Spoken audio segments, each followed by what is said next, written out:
Hi, I'm Ben. And I'm Josh.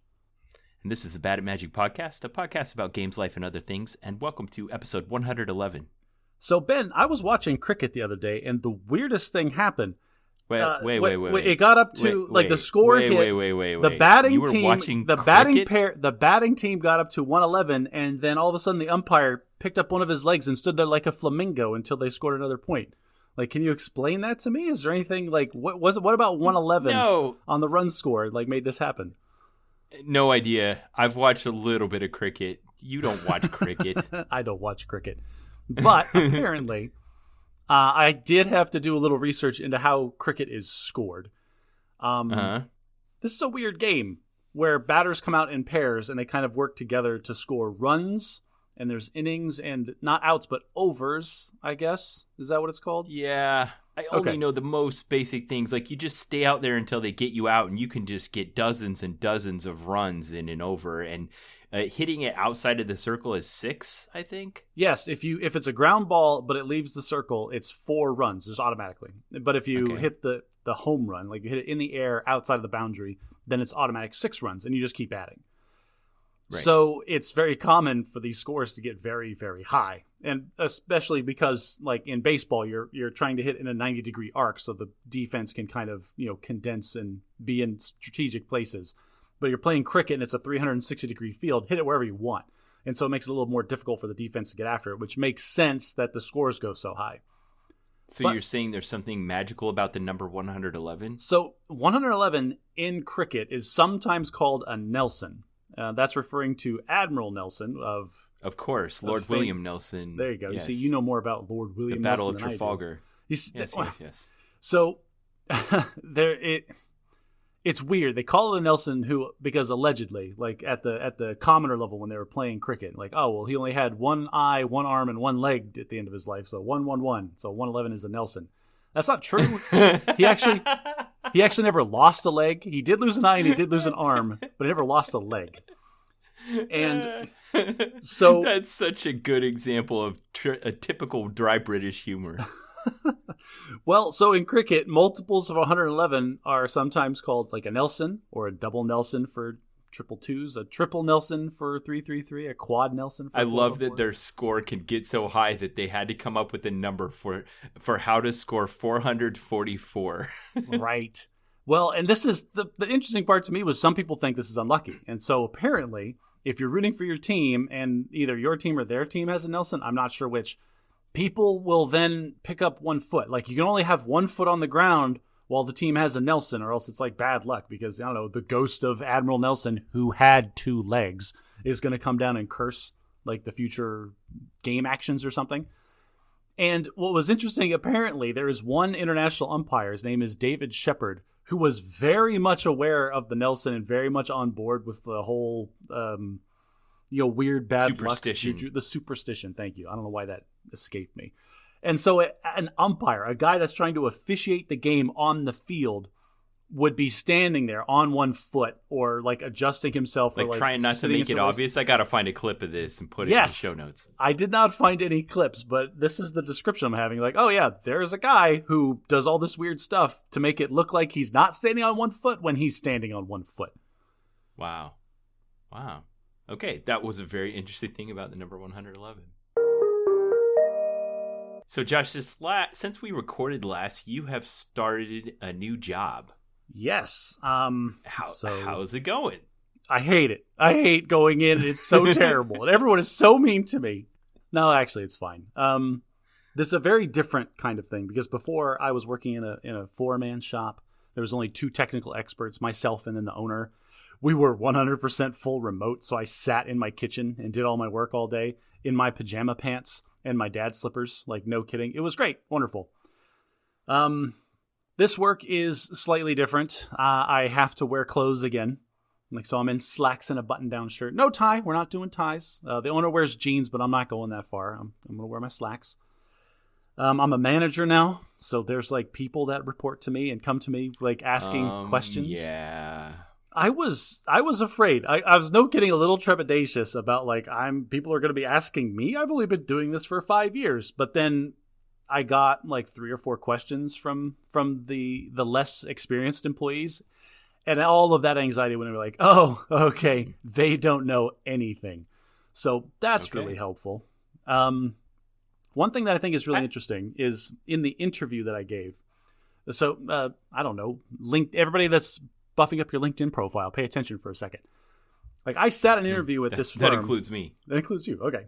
So I explained to them, like, yes, I have this 5 years of technical expertise in business, tax, and accounting, but also, like, my entire military background was focused on management, process improvement, human resources, all that stuff, all the things that you do as an officer in the Air Force. And like my summary, like the last thing I said in this is like, I know that you can hire more experienced tax people, but you will not be able to hire somebody that has both a technical experience in tax and also has this robust process management skill set. And that's why they hired me. Like, I was hired, and on day one, they said, we want you to come in here and look at our processes and look at our team and look at our structure and make it better. Because it works, but it only works because we all work super hard and we don't know what we need to do to fix it.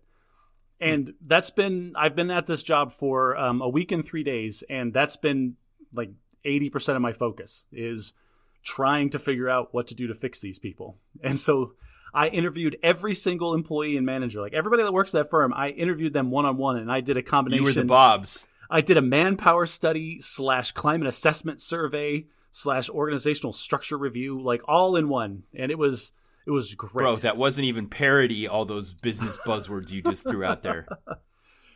It was not parody. And I cannot emphasize this enough. I'm just now tying it back to Office Space, because the first question that I asked everybody, unironically, what is it you say that you do here? What is your perception of the role that you perform in this firm? Yeah, I literally was asking everyone. What is it you say that you do here? So what is it that you do here? Yeah, that's exactly the first thing I asked everyone. Awesome. Okay. You know, you were talking about you having this trepidation from not knowing what it was going to be like to be a manager and wondering if people are going to be relying on you to do something you didn't know. And then as soon as it came up, you realized you did know how to do what it was. A friend of mine that just retired from the Air Force told me he had the same experience. He said he'd gotten hired by this company to be a mid-level manager in IT services and stuff like that. And they brought him in at middle level and pay and stuff. And he said the first time they had an IT outage and everyone was panicking, and he felt like he knew exactly what to do, because that's what we do as comm officers in the Air Force. He said everyone turned to him and he just was calm and collected and handled it. And they were like, wow, this is great. Y'all are acting like this is the first time your servers have lit on fire. Why are you looking at me aghast? Your servers don't burst into flames? Wow, this is a great job. Everybody settle down. In the Air Force, we do this all the time. Oh, yeah, stuff breaking all over. I had a guy knock over an entire rack one time. This is fine. Everything's fine.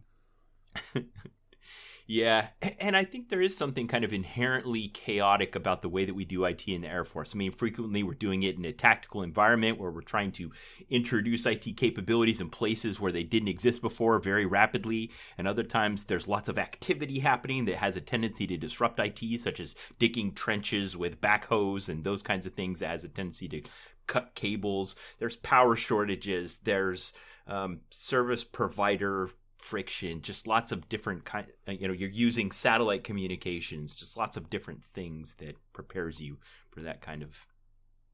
Yes, in the military, you're never allowed to say no. I remember one of the most stressful projects I ever had to manage was the big boss, the wing king, the commander, saw the new iPhone when it first came out back in, what was this, 2008 or something, and was like, yeah, that's awesome, I want one for my work phone. And then me, as the guy that's running, like making sure he has what he needs, like, sir, that's not a thing. They're on one provider that we don't have any contracts with. We have zero integrations with that platform. Like, you can't have that phone. And then my boss immediately smacked me in the head, stood in front of me. He's like, sir, we will make that happen and get that to you by the end of the week. And guess whose job that was? Yep. I had that exact same experience.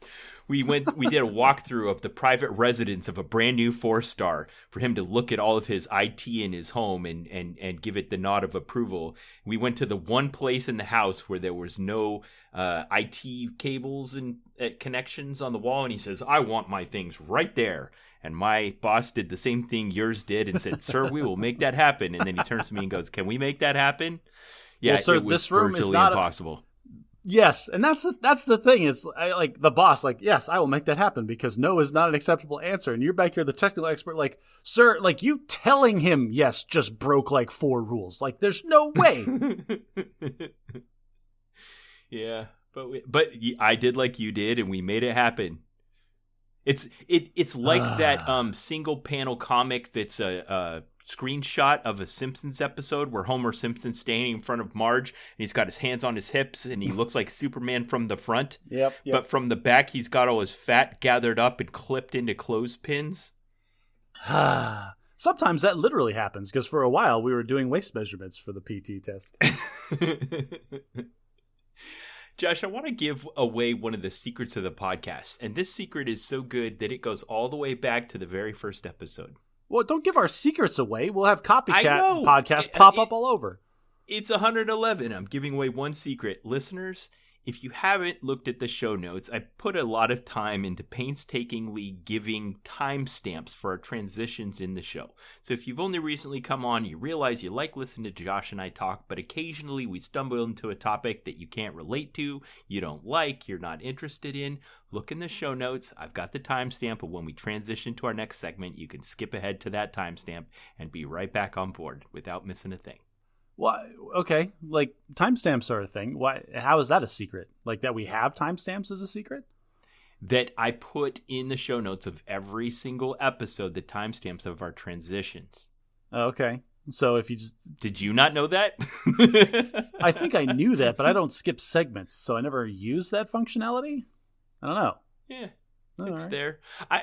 So we've gotten a lot of new listeners lately. So if you're new, welcome. Thank you. Glad you're joining us. Happy to have you here. But I also get that maybe we're a bit of a niche that you know, an acquired taste. Maybe you'll get on board and eventually decide that you like hearing us talk about magic. It's an acquired taste. We're actually terrible to listen to the first handful of times, but just write it out. Give us like 8 hours in your ears. It'll be fine. But if you're sitting here listening, I don't really want to listen to them talk about this thing. Just flip up in your podcast player, look at the timestamp, skip ahead to that stamp, and you hear our little transition music, and then you'll know you're at the right place. Do you know what our transition music is from? Yes, our transition music is it's from the Dallas-Fort Worth airport, isn't it? It's like the little announcement bing that they do on the intercom. Yes, yeah. Which is where the podcast was born. So our minor transition is the sound that the overhead train makes when the doors open and close. So 1, that's incredibly random. 2, how did you find that noise? And 3, are we telling the story how we started again? You and I eating a plate of nachos, me explaining to you how bad at magic that you were, and a lady randomly next to us so bored that she eavesdropped on our conversation for 45 minutes and then had the audacity to speak to strangers to say, hey, that conversation that I was not privy to, that did not include me at all, was really interesting and I like listening to it. Yeah, that. So... Yes, we basically stole the music from the Skylink at the Dallas airport. And when I say stole it, I mean, like, I just knew what it sounded like, and I went home to my son, and we played it out on the piano and then recorded it. So it was just recreated.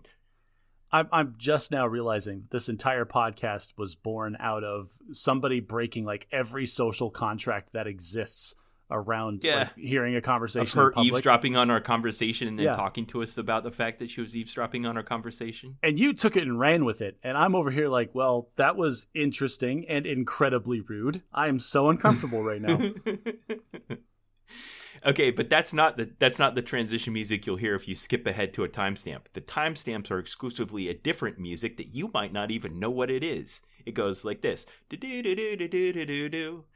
That is a clip from Bad Day by Daniel Powder. Okay. Because you had a bad day, you take one down. You know that song? Yeah, I do know the song, but why is that? There's a bridge at the end before the third chorus where it plays that little clip because this is the Bad at Magic podcast, and that's Bad Day. So that's the music, that's the transit, whatever. Dude, you're giving away podcast secrets that I didn't know. Like this is intense. Like I had no idea I knew you did more work in this and you had more of your heart and soul in the thing. I just randomly show up to talk at you for 2 hours every other week. Dude. Again, we kind of stole that when we just we played it ourselves. Another thing that we do on the Bad at Magic podcast is we make a big deal out of Halloween. And since you and I last talked, Josh, Halloween happened. You want to give a final report? My final report is I was recognized by 3 people. Like, there was 3 people as we were walking around that pointed at me and was like, oh, that's Cad Bane. And, like, I was counting the whole night. I would say out loud to my family, that's one. My wife got recognized, I think, twice.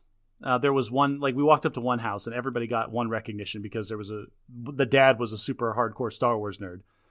They were doing the thing that we do in Arizona, especially because the World Series was on that night. And so, like, if you're not trick-or-treating, and the Diamondbacks were in it. And the Diamondbacks were in the World Series. You just kind of set your chairs out on the driveway. You have a little fire pit and then a big screen TV plugged in somehow, and you're watching the game and handing out candy. And so, like, this guy is having this little, like, lawn party as we're walking up to trick-or-treat. And, like, everybody stops as the trick-or-treaters show up. And one dad goes, holy crap, it's the Clone Wars. It's Captain Rex, it's Ahsoka, it's Ventress, and Cad Bane. That's awesome. And then all the other dads, like, kind of looked at him funny. And then he saw his face, like, drop a little bit, like, oh, crap. I just outed myself as a complete Star Wars geek. Awesome. My wife. The best one was we were going around trick or treating, and then my wife and I, we stay on the sidewalk while my kids go up and actually get the candy.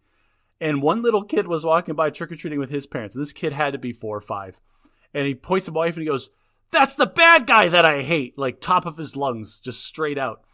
Nice. And then the parents are like, she's like, no, it's fine. And Nicole was kind of mad. I'm like, he totally recognized you. It was awesome. Did you count that? So what was your final tally? So for me, my final tally was 3. I think my wife's was 2. My son was recognized by almost everybody, but he'll tell you he was recognized by like 3 or 4 people, because every house he would come back to me and be like, they called me a stormtrooper. I'm a clone trooper. Making that very clear delineation that only Star Wars nerds appreciate. And then my daughter was recognized. That's good parenting. That's good. Yes. Top tier. Yes. It's like, thank you, son. Make sure that you look down on the people that don't recognize the difference between a stormtrooper and a clone trooper. That's kind of correct. But Ahsoka just had her TV show, so like almost everybody recognized her. Right.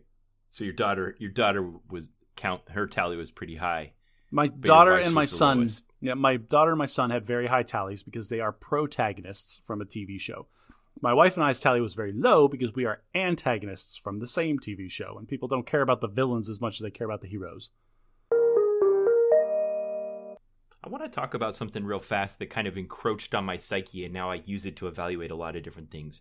In Stephen R. Covey's classic book, The 7 Habits of Highly Effective People, he introduces a concept he calls the prioritization matrix. It's a matrix with 2 axes. One axis is the importance of a task that you're evaluating, and the other is the urgency of the task. So when something falls in the important, urgent quadrant, it's like your wife is going into labor. It is both important and urgent. It's very important, and you need to take care of it right now. Right.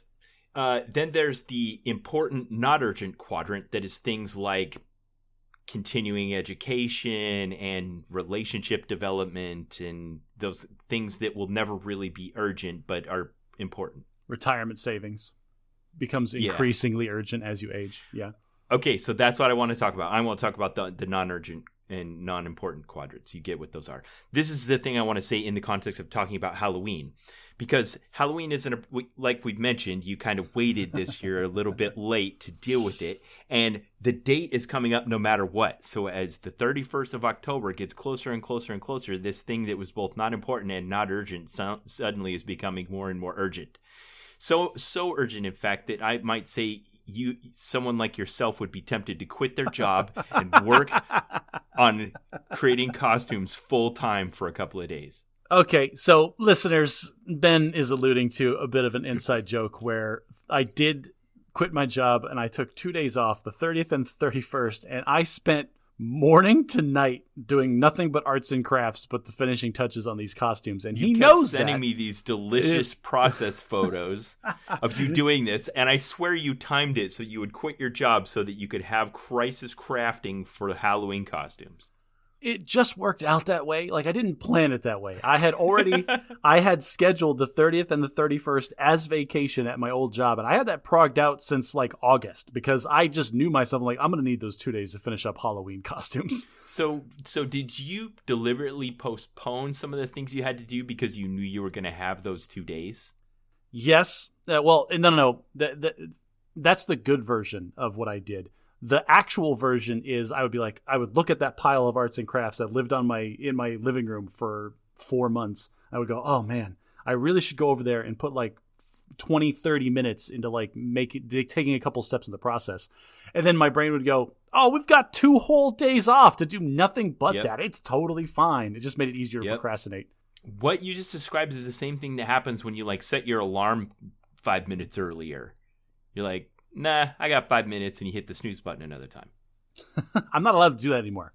I used to do that as a single guy. I would set 3 alarms, and each one was like spaced out. So like if I get the first alarm, I have plenty of time to get up, shower, shave, have a nice breakfast, get dressed, make sure I'm looking good, get all my stuff together, and get to work nice and early. If the second alarm goes off, I have enough time to like rush through a shower, grab a bagel on the way out the door, and make it to work just on time. And then if the third alarm goes off, well, we don't talk about what happens when the third alarm goes off. But you're not allowed to do this anymore because now you're not just disrupting your sleep with 3 alarms. You're disrupting someone else's sleep as well. Yes, exactly. Yeah. Okay. Josh, I want to follow up on something from what we talked about in episode 110 where we talked about the book Failing Well. And it was a point I wanted to make, and I didn't feel like I quite got it home. We're not going to rehash the whole thing. If you want to hear about the spectrum of causes of failures, you can go back and listen to episode 110. But here's what I want to point out. There's 2 basic schools of thought on failure. And one is that failure is bad and it should be avoided at all costs. And the other is that failure is good and you should do it as many times as possible. Both of those kind of have this binary approach to failure that either it's good or it's bad. And I think what we introduced in that episode is the idea is there's a spectrum of failure, and some is worse than others, and you should make that kind of evaluation rather than just a binary good or bad kind of thing. Yes. However, on the scale that we evaluated, she had the axis of the scale was blameworthiness, and at one far end was the most possible blame on an individual for a failure, and at the other end was praiseworthiness. And I want to take exception to that because I don't think that praise is the opposite of blame or that it yields a useful result. Okay. Well, make your case. Have you ever heard it said that hate is not the opposite of love? I don't think I've heard that, but I immediately agree with it. Okay, hate is not the opposite of love. Apathy is. That's how the rest of it goes. I feel like I feel like that's a triangle. Those 3 points, and they're just like I think hate and apathy are both away from love, but they're different kinds of away. I feel like it's the same with blame and praise. Like you can blame someone to the highest degree possible or less and less and less blame, but it doesn't suddenly become praise. You can just evaluate on the scale of blameworthiness, as in no blame whatsoever or all the blame. I can agree with that. There are some forms of failure where the person is not to blame, but that doesn't mean you should give them a high five about it either. Right.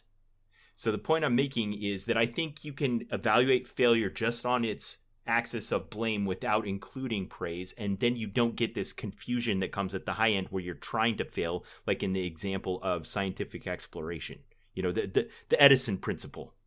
How dare you take such a complex idea that is like an ill-defined word called like blame and try to make it multifaceted? No, I liked my line. I liked my, like, before it was binary, on or off, blame or no blame. Like, that's easy to understand. It's your fault or it's not.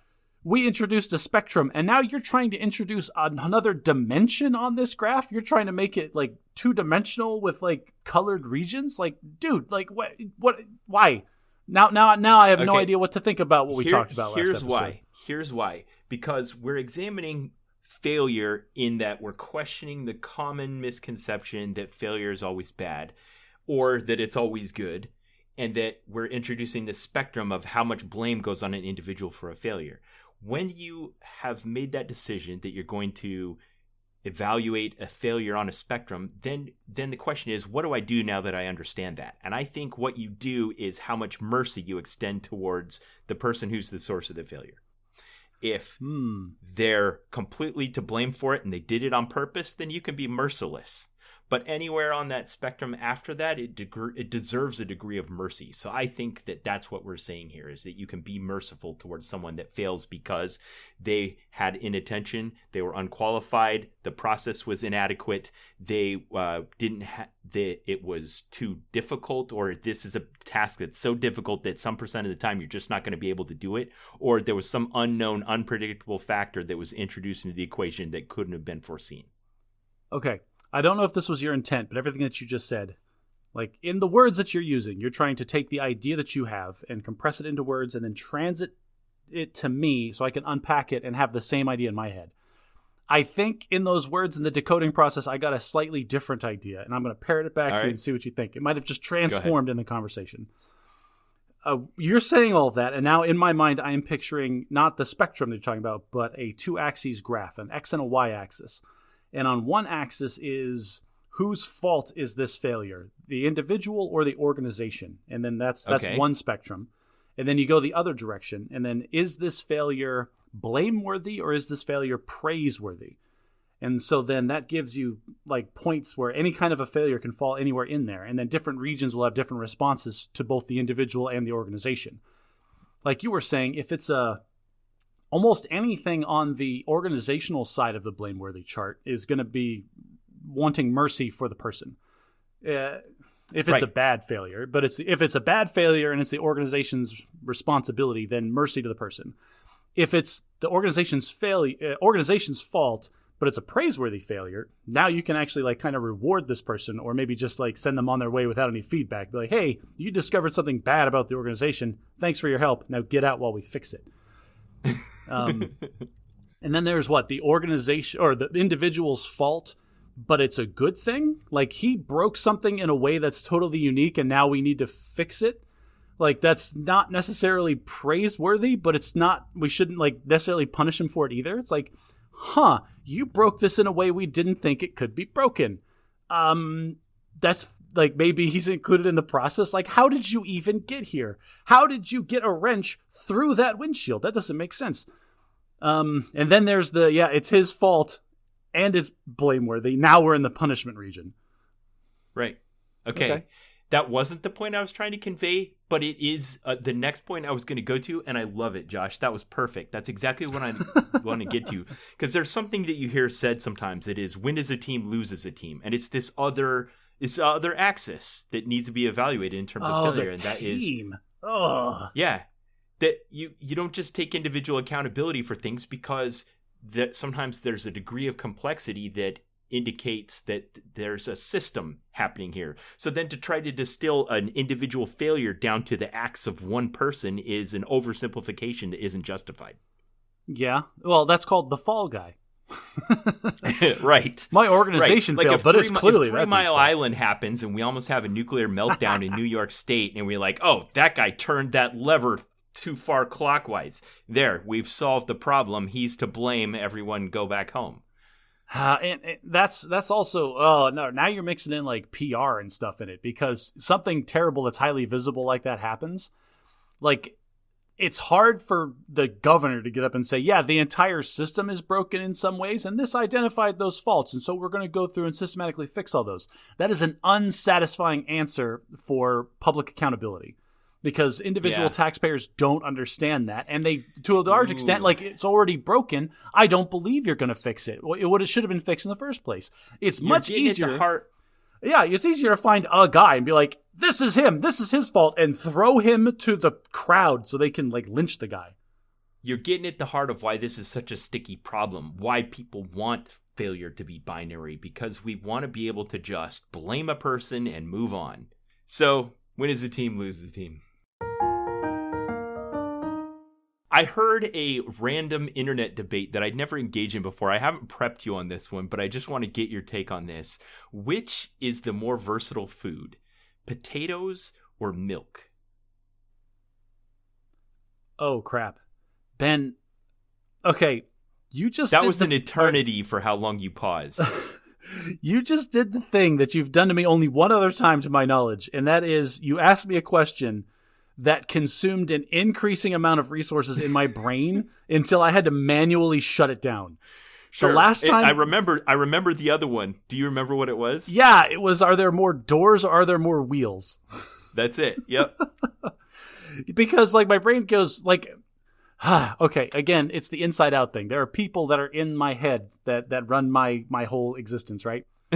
And so you asked the question. Did you know that Disney Pixar just announced a sequel? I'm super excited about it. I did see that because the little teaser trailer showed up on my TikTok feed. So of course I'm aware of this new stuff, Ben. But okay, no, so one of the inside out brain... people. Yeah, one of the inside out people in my head immediately goes, "Oh, potatoes, obviously. They go into everything. They take whatever kind of seasoning you want." And then from the other side of my brain goes like, "What are you talking about? You can't bake anything on the planet without milk." And those two started screaming at each other, and then people were piling on to either side to like bring in like justifiable scientific data and then anecdotal evidence and then everything that I've read and seen about recipes. Until my executive process had to shut it down. Be like, we're not going to get anything else done if you all don't stop screaming at each other. Yeah, I kind of did the same kind of thing. You know, you can do so much with potatoes. But milk is in everything. Yeah. And milk has lots of subcategories. Like you cheese and ice cream and even when you separate in its components. Like I used to make glue out of milk. Ben, there is a 1-for-1 ratio. Everything you say, like for every type of milk, you can almost name a type of potato. For every kind of potato dish, you can name like some baked good that milk is a required ingredient for that is objectively different from the previous baked good. This is just one of those things where they're both so insanely versatile. Me as an untrained, didn't go to culinary school person, I feel like you could get your doctorate. You could give a doctoral thesis at culinary school about the versatility of milk versus the versatility of potatoes. Yeah, you're probably right.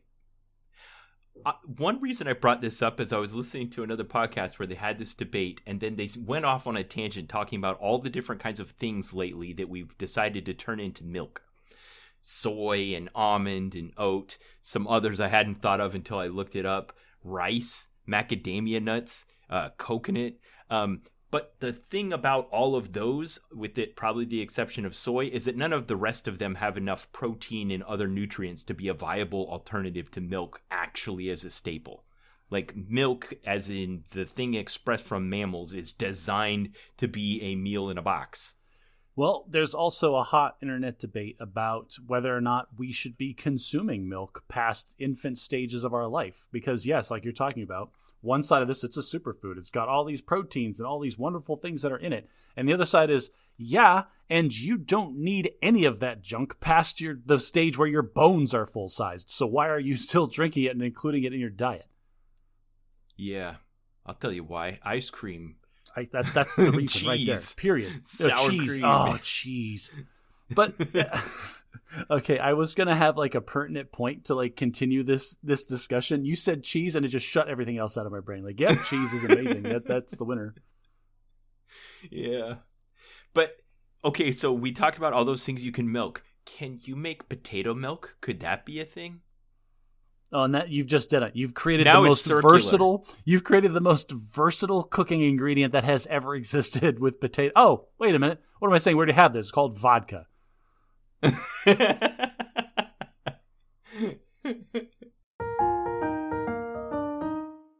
right, Josh, I want to do a bad at military segment. So I realize people have this mental shortcut that they use. I didn't realize it, and I saw it on an internet debate that was completely unrelated to the military. Some civilian brought it up, and that is the idea that you can evaluate whether or not the place that you're at is easy living or hard living, whether or not there is the existence of a swimming pool. False. Absolutely false. And I have an example. I know it's false. You and I both know it's false. Yeah. Let's hear your example. Okay, so here's my example.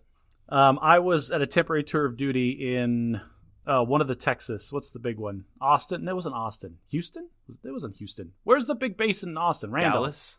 Not Dallas. Oh. Yeah, that's in San Antonio. So there it is, San Antonio. So I had multiple TDYs to San Antonio. There was a pool there, but I was more scared of leaving that base than I was scared of leaving my deployment in Afghanistan. So why? Is it in a bad neighborhood? It's Texas. Have you never been to Texas? Like, if you buy 2 gallons of milk at the grocery store, you get a gun for free. That's one of the promos that they have there. Also, so your Texans, your freeways make no sense. Why is there a U-turn lane? People don't know how to work that. And then the access roads, I can never get to where I'm going. You know how many car accidents I almost got into trying to get off the freeway in Texas? I haven't been to San Antonio. Yeah. Okay, yeah, it's terrible. If you don't know how the roads work, you're screwed. Okay, so we're going to play a game. I'm going to give you the line that you're going to say so that we can role play this dialogue. So I'm going to say something really hard about a military deployment, and you're going to say, yeah, but you had a pool. Okay, here's how it works. Josh, I had to deploy to the Middle East for 6 months. It was brutal. Yeah, but you had a pool. See? You can do this. I mean, you're right. I mean, that's just to come back to everything. Right. Okay, so the deployment I came to here, I moved into my room and I could see the work crew outside retiling the pool so that it would open up any day while I was here. So that people could say that about my deployment to the Kuwait. Yeah, I went to Kuwait for 6 months. Yeah, but you had a pool. Josh, I've been here for 5.5 months and they still haven't finished the renovation. So technically I have not had a pool for a single day during my time here in Kuwait. Does that mean it sucked? Well, does that mean it sucked? Like, people that haven't deployed don't get to say, like, oh, well, that wasn't a real deployment. And at the same time, you also can't qualify deployments with across military branches. Because when an Air Force person says, yeah, I deployed, every Marine and Army dude is just going to laugh in their face, and justifiably so. But at the same time, well, yeah, it's a spectrum, right? You're in the Army. Yeah. That's what you signed up for. I'm in the Air Force. They took away my ergonomic chair, and it was hell. I mean, even if you look at like a guy who fought in the Battle of Bastogne in World War II, and he was in a trench getting shelled at close range for days on end, you know? He still played soccer on Christmas. That's right. And the guy over in the Pacific that was on an uninhabitable island with no drinking water is like, yeah, but then you were able to get a drink. Oh, and all right, we're talking about the Pacific Theater of World War II. They airdropped mongoose into those places because the Japanese were airdropping snakes. So, like, you had free pets. You had free mongoose pets delivered to you from the military.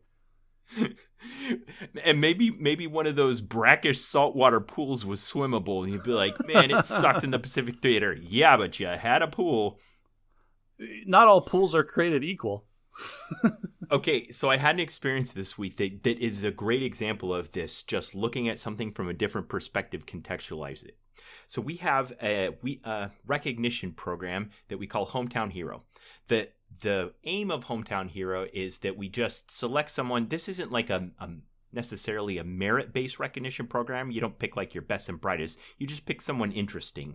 And we'd bring them to our coalition meeting where all the leadership from all across the base is every week, and they'd give a 5-minute presentation where they talk about who they are, where they're from, what their goals are, and why they like being in the military. And over the course of having this every week, the whole time I've been here, I've really come to love this as just a way for the leadership to stay grounded, to meet a junior level troop that isn't necessarily, that's just a representative sample of the group.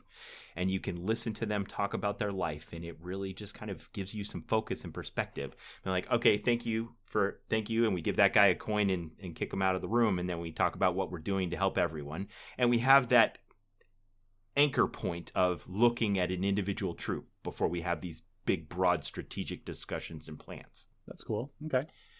So, because we have people here from Denmark and Norway and Canada and Italy, and we rotate it around the base, we get a really wide variety of the different places people are from, and they show you photos and talk about their hometown and their service. And when you see all those different coalition partners, you get all the context that comes from, like, military service isn't the same everywhere. It's not viewed the same in their homeland. They don't join for the same reasons. Their careers aren't the same length. Their paths aren't the same. And so it's really interesting context. Well, this week As different as everything has been, there was one that just blew me away. I did not see this coming. It was an American Security Forces airman who was 23 years old. She was like 5'2", 90 pounds. Just, you wouldn't even think anything of her when you saw her, but she got up there and she was a giant of a human. So she had immigrated to the United States from Zimbabwe, and she described her childhood as a child in Zimbabwe, where when it came time for the national presidential election, there would be roving mobs of gangs that would come and break into your house and look for evidence of support towards the opposing party. And if they found anything they believed justified that you supported in a democratic free election, the opposing party, then they would beat the head of household in front of everyone. Wow.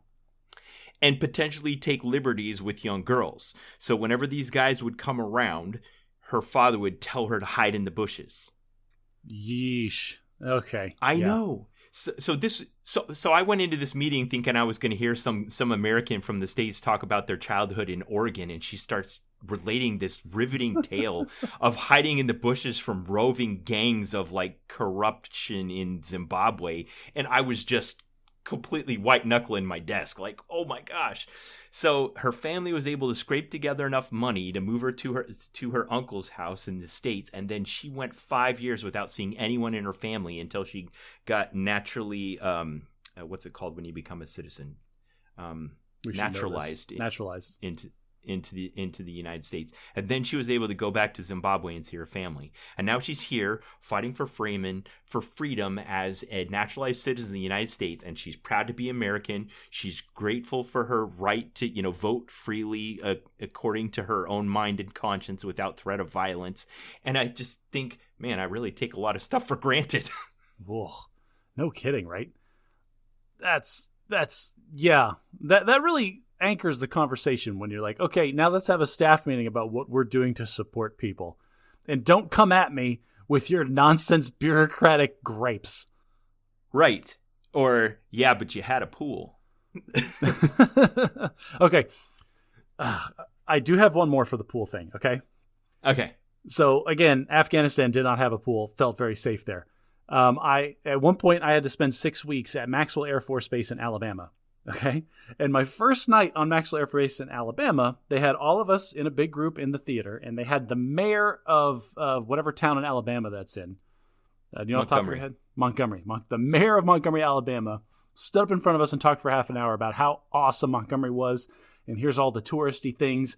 Because he wants you to get off base and spend your money there, yeah. That's just what he said, yeah. It's like, please support our tourism stuff. And like the wing commander came out, was like, thanks so much for stopping by, Mayor. We always appreciate you being here. The second that guy was off base, the wing commander looked at all of us and says, do not leave the base after dark.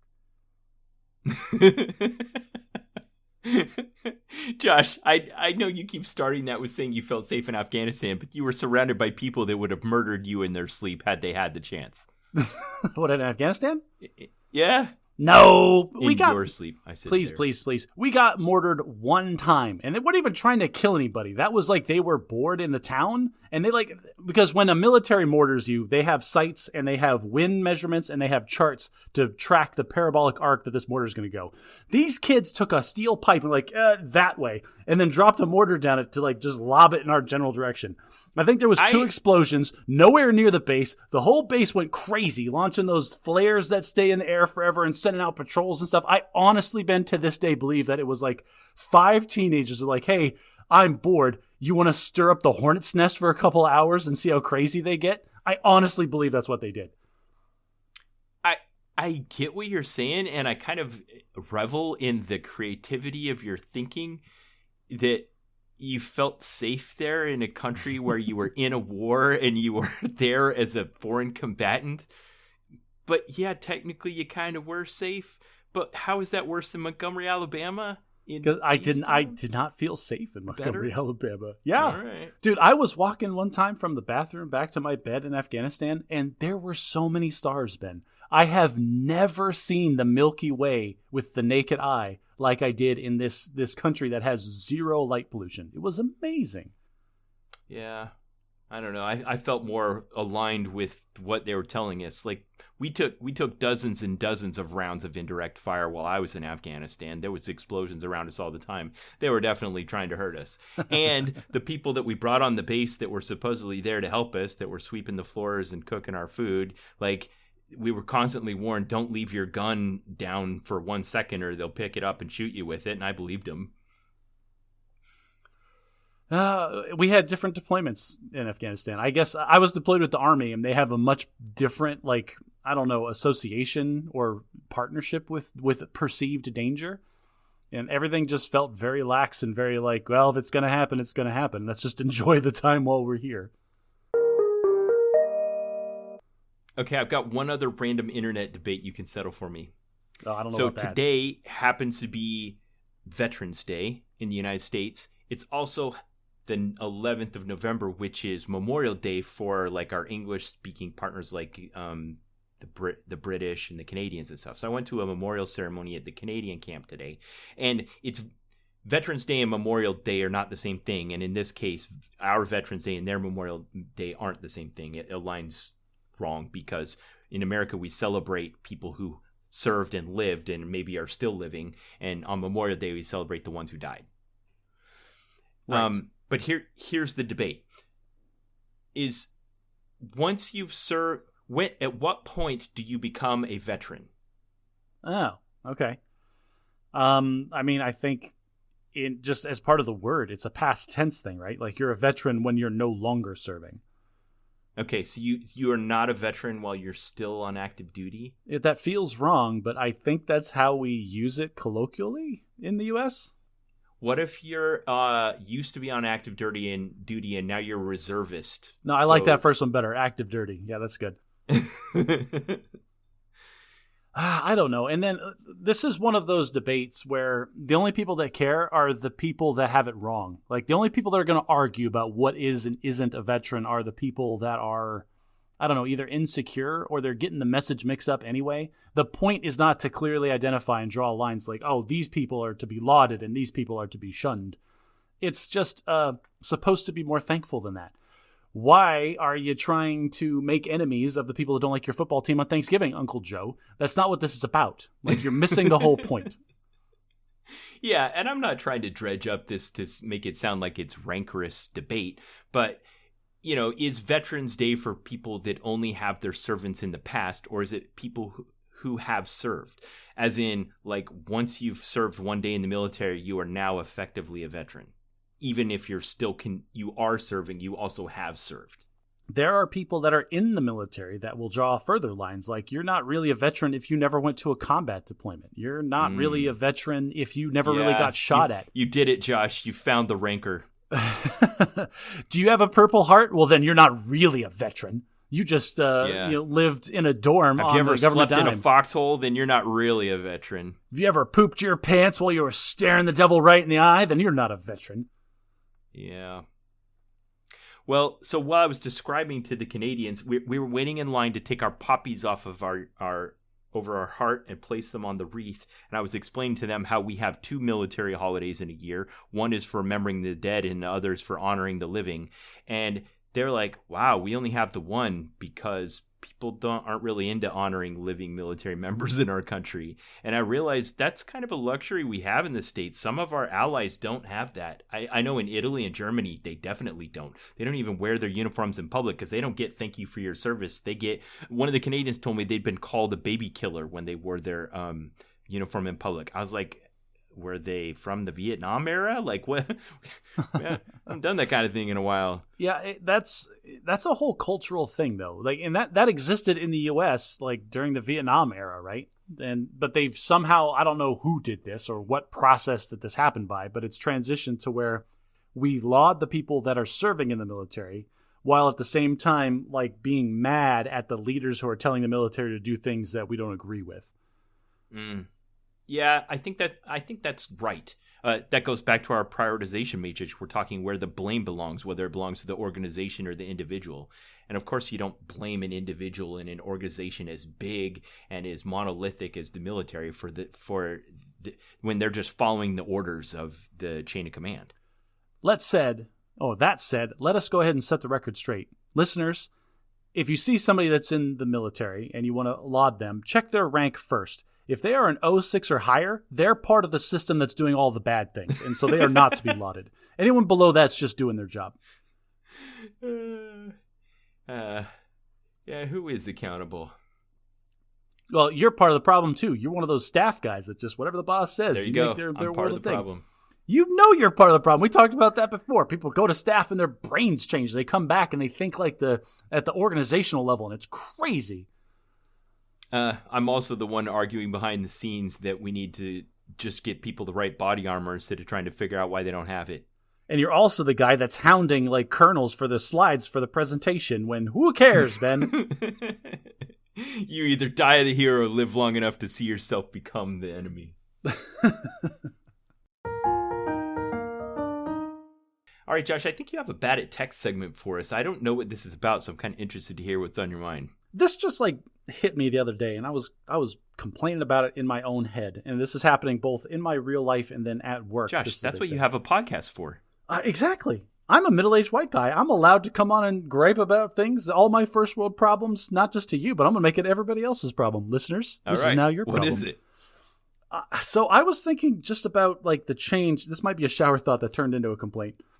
But how technology has evolved over time since I started using it to now. Whereas before, I remember getting my first smartphone, and it was just the Wild West of, download whatever you want. Everything kind of either works by itself or maybe it'll plug into something else. Who cares? You just had whatever app you needed to do the things that you want to do. But thinking about it over time, like everything is becoming more and more focused on like technology, digital technology and things. Like the job I just started, we have two-factor authentication for multiple software suites that push to my phone. Like when I try to log in, it's putting in my password. Your personal cell phone? Yes. It being logged in securely with my password isn't enough. Then getting a secure remote connection, I have to do a two-factor authentication to say yes. I have 10 seconds to click yes on the push notification on my phone or it kicks me back out of the login. Then to log into the software on this system that I've been authenticated into twice requires another push notification with an even tighter time frame to approve it by. And so that's just one example of how just our entire lives, the way we work, the things we interact with, the information that we consume, it's all becoming like this weird interconnected web that like, I don't know. I'm starting to feel these strings like wrap around me like I can't change. Like, for example, we were talking about browsers not too long ago. Oh, you want to slow me down? Okay, go ahead. Yeah, let's slow down. Explain what two-factor authentication is in a security context. Gotcha. So two-factor authentication is that they're using multiple methods to derive your identity. So most people are... And what does that do? What's the benefit of that? So one factor is just the password. Two-factor would be something else. You have to provide some other thing to authenticate who you are. And in most cases nowadays... Is just something you know, but it's also something that could be captured, reproduced, faked, or even just... Right. In the military for the longest time, like you had on your ID card, there was a little smart chip, and you would put the card into your computer, and then you had to put in like the passcode there. And that was two-factor authentication because one, you had to know the password, and two, you had to have the physical token in your hand in order to actually log into the system. So that's two-factor. Right. The easier way to do that, and what everybody does now, every bank software on the planet, is you log in, you have to know the username and the password. That's something you know. But then it's also going to send a notification to your phone based on information the bank already has. And so that's something like a text with a 6-digit passcode in it or something. Yes. And so that's verifying that you have ownership of your phone based on records that we have that you didn't provide to us. And so they're verifying something that you have, which is control over presumably your personal cell phone. So the password is something you know, and the phone is something you have, and therefore two-factor authentication. Now, in all of my background of security, training and classes that I've taken, I did some cool security stuff back in the day. The best one is something you are, and that's like the biometric identification. This is why I exclusively use the fingerprint identification on my phone, or like some people do the face scanning or the retinal scanning. Yeah, hand geometry, face scan. Exactly, because that's much harder to fake than any of these other things. Like somebody can get my password because I write them all down, and somebody could steal my phone. Or this really happened to me. Someone could get access to my Verizon account forward my phone number to their phone for a day, and open a bunch of credit cards in my name with two-factor authentication working fine, just fine. Wow. That happened to me back in like 2014. Legitimate identity theft. I was able to track the guy down to a specific Best Buy Verizon outlet, and no law enforcement agency cared. There's like, whatever, it happens all the time. Here's your police report to cancel all your fake credit cards. Yeah. Okay, so they've done this, but what's your angle on this? Is it the fact that they're using your personal cell phone to authenticate you for business purposes? That was just one example of how technology is becoming more and more integrated. So, for example, if I were to now go get a new phone, or if I wanted to switch carriers, I now have to jump through a ton of hoops at work to change my two-factor authentication. If I want to switch browsers because all of a sudden Google Chrome is doing some things I don't like, or maybe my work computer doesn't have enough memory to effectively run a bunch of Chrome tabs, maybe I want to use Firefox instead. But oh wait, all of my profiles, my bookmarks, my passwords, they're all saved as part of my Google Chrome profile, and that's not easily exportable into a different browser. So I'm getting these tiny, this is the thing, is like I'm not locked into anything. I'm just being tied with these tiny silk threads, and there are just so many that it becomes more and more difficult to move freely. Yeah, we spent all this time trying to integrate it and make it better, but the companies are still trying to distinguish themselves from their competition and still make it so that you can't easily move. This is particularly bad in the industry that I'm in because there's only 3 or 4 big companies that make robust tax preparation software. And one of the big things they do is they do integrations. So it's like, oh, well, yes, we have our software platform where you can prepare a tax return. But if you also use our accounting platform to do all of your client stuff, then it's super easy to export all of their financial information when you're doing the tax return. And it's just more. You're using that persuasive tone of voice, but man, even if you weren't, that's really compelling to me. Like, I don't got to redo all that data entry. Everything's just integrated. Sign me up. But here's the problem, Ben. No one platform, even with all their integrations, which are insanely expensive, by the way. We're talking 5 to 6 figures, depending on how many users you want on this platform. None of the integrations have everything you need to actually run your business. They'll say that they do, but like, oh, well, this software has really strong billing and time collection, but like the document management is super weak. But this one has great document management, but maybe their client relations system is really kind of not where it needs to be. And so like you're being forced to either have multiple redundant platforms, which makes then additional overhead for the organization, or to adopt a suboptimal platform and then adjust your processes to kind of fill in the gaps. Yeah. I hate it. It drives me nuts, but this is the world that we live in. And this is only, like, as time is going on, I'm thinking about it. Like, these are all professional examples, but it's happening in my day-to-day life right now. Like, everything that I have is tied into Google's ecosystem so tight. And I like Google's ecosystem, don't get me wrong. But what happens if one comes out that has a killer feature that makes me want to switch? Now I have this enormous overhead and all this impetus that's stopping me from trying a new thing or just like jumping onto this other platform for a little bit. I feel like what you're describing isn't on purpose. I don't think you're insinuating this. It's not like that it's this big conspiracy. It's just the way it happens. Like, a company's going to specialize and be better at one thing than others, and that's going to be what distinguishes them. And then they're going to try to branch out and get into other areas and potentially get more customers, but that's not going to be what they're good at because it's not their core business. Right. You know what? This happened today. We're talking about these things. And like earlier today, I was trying to get to the show notes because for some reason, like I can't open the show notes in OneNote anymore. It keeps kicking me into OneDrive, all Microsoft stuff. But I'm exclusively using it all in the in-browser apps. And then you said like a sane person would, well, why don't you just download the OneNote program onto your desktop? It'll work just fine. It works just fine for me. The difference is you are in the Microsoft ecosystem already. You use all these desktop platforms. And when I went to download OneNote, I wasn't downloading OneNote. I was downloading Office 365.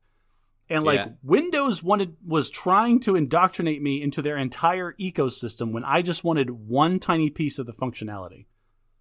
Okay, I get it. I can't argue it. That's exactly what was happening. Yeah. And I told you, I said this before the show started. I'm not installing 365 because every time I open it, it's going to ask me, oh, it looks like Microsoft Edge isn't your default browser. Josh, let's fix that problem. That's how they get you. That's how they get you, Ben. You try, it'll change all of the default programs that you open things with. It's like, all of a sudden my PDFs are now opening in Visio or some nonsense. It's like, why did you do this to me? I just wanted one thing. Yeah. Yeah. I can't deny it. I don't know that it's necessarily insidious. It's just the way things are. Well, it's the way, and it has to be, because the whole point of a business is to make money, and we will make more money from this person if we can get them into the whole ecosystem instead of just selling them one sliver of it. So not only are we going to make it super easy to work within our ecosystem, we're going to make it actively painful to not use our ecosystem. Yeah. I'm looking at you, Apple. It's time for what I'm reading right now. Josh, are you still on the Wheel of Time? Ben, I'm going to be on the Wheel of Time probably for the next calendar year. I say this, though, and it's actually, I cut a lot of time out because, one, I'm now listening to it at 110%. Because I can hear, I don't know, I can listen to it faster. It's fine. And you're commuting again. I'm so you commuting have a again. daily car ride. I have 1 hour in my car every day, which now is helping me chew through these books. I am in book 3. I don't know how far into book 3 I am. I feel like I'm in wrapping up Act 1. What's the name of book 3? The Dragon Reborn. The Dragon Reborn. Okay, I will update your progress indicator on our infographic. One thing I thought about, I'm doing this deliberately. You have always these great insights about the books that you're reading, so I'm going to try to insert like 2 minutes for mine. I love it. This is like my 5th read through of The Wheel of Time, and I feel like I'm noticing more and more things because more of my brain is open to think about it abstractly. And I realized reading this book that the author cleverly slipped in like an in-universe canon reason why all of the protagonists have plot armor. If you're not familiar with plot armor, it's like, oh, this character can't die. They have plot armor. They serve the story. They can't die because the story won't progress without them. And so 3 of the male main characters in the story are what's called Taviran. And what that means, in the lore of the universe, they define like, oh, the Wheel of Time weaves this lace, and that is what like happens in the world. It's basically fate. It's their analogy for fate. But Taviran is a person that the pattern has chosen out to do something important, and they can form the weave of fate around themselves, at least for a time. And so, like, circumstances will change around them. Fortune favors them. They're luckier than normal people. Random things happen. Like, it's all within probability. It's like things happen around them, but they're incredibly improbable things that could happen. And it's just, I was reading it and realizing that these characters benefit from being Taviran the entire series of these books. 13 books, and there's clear, specific instances where they'll even call out. It's like, oh, this is that Taviran crap again. And it's just the author building in, like, yeah, random things will happen around them to keep the story moving because I said so.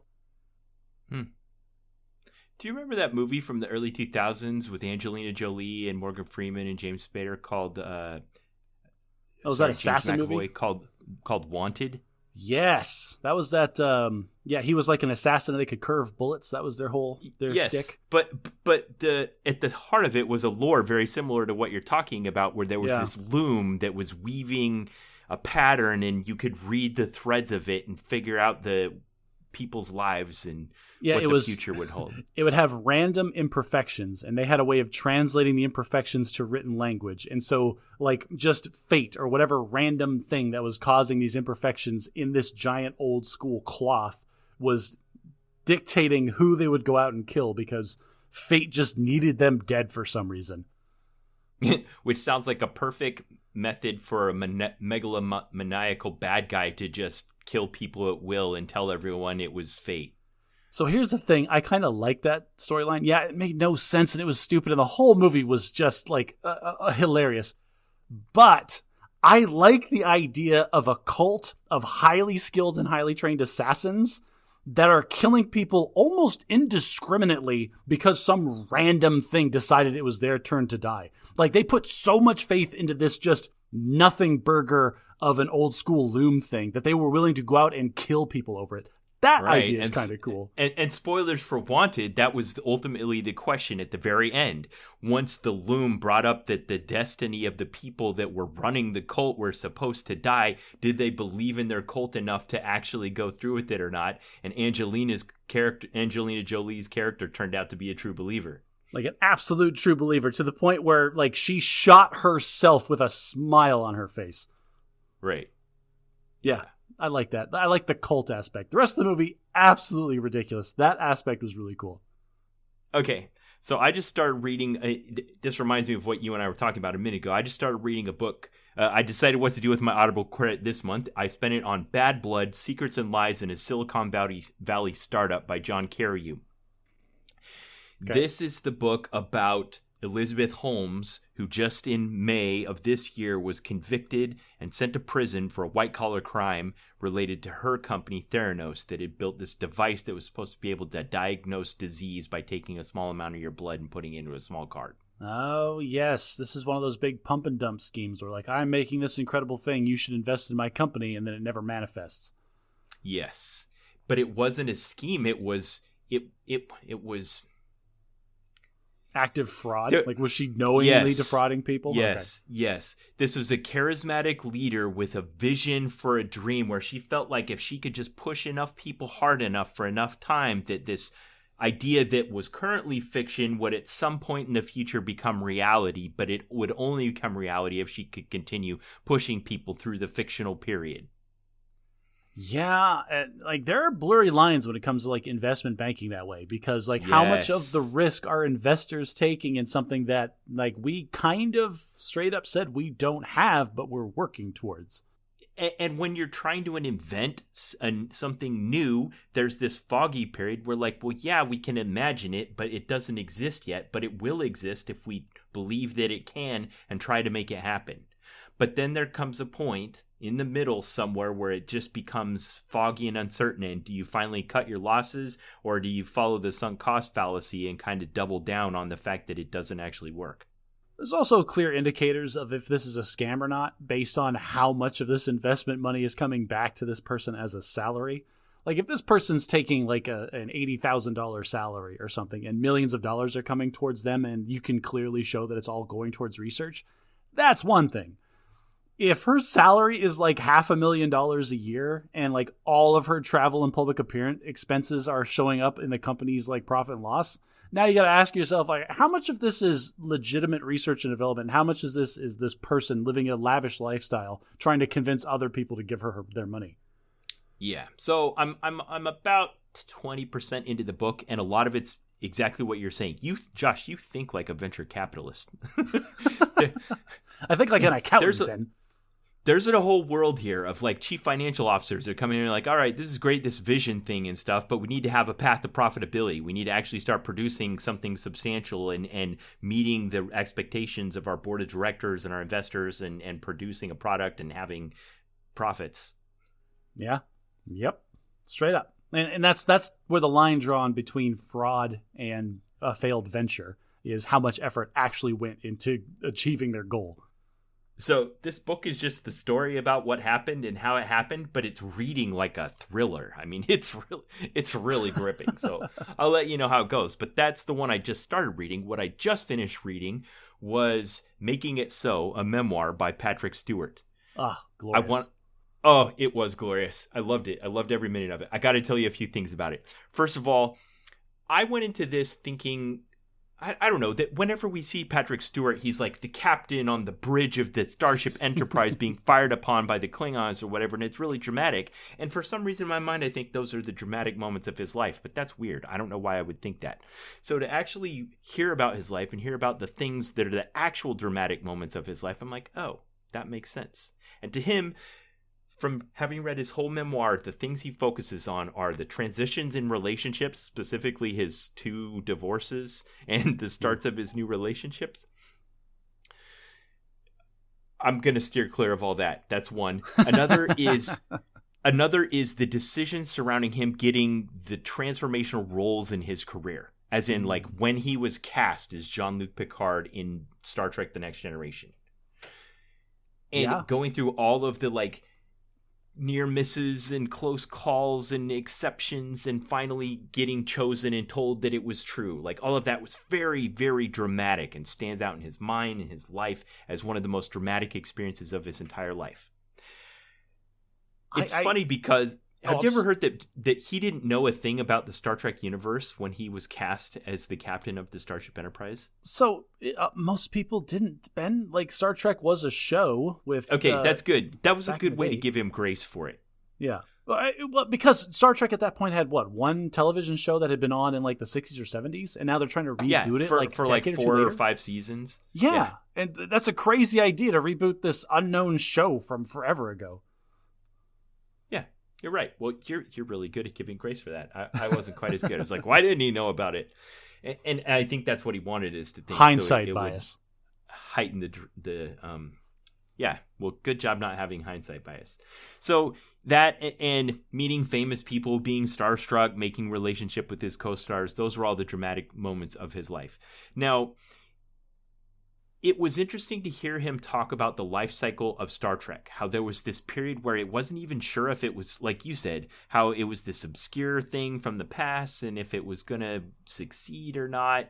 And then all of a sudden it was successful. And with any Star Trek series, they go through this cycle of like trying a new idea and it either succeeds or it doesn't. And then it goes into the middle period and then it starts to decline.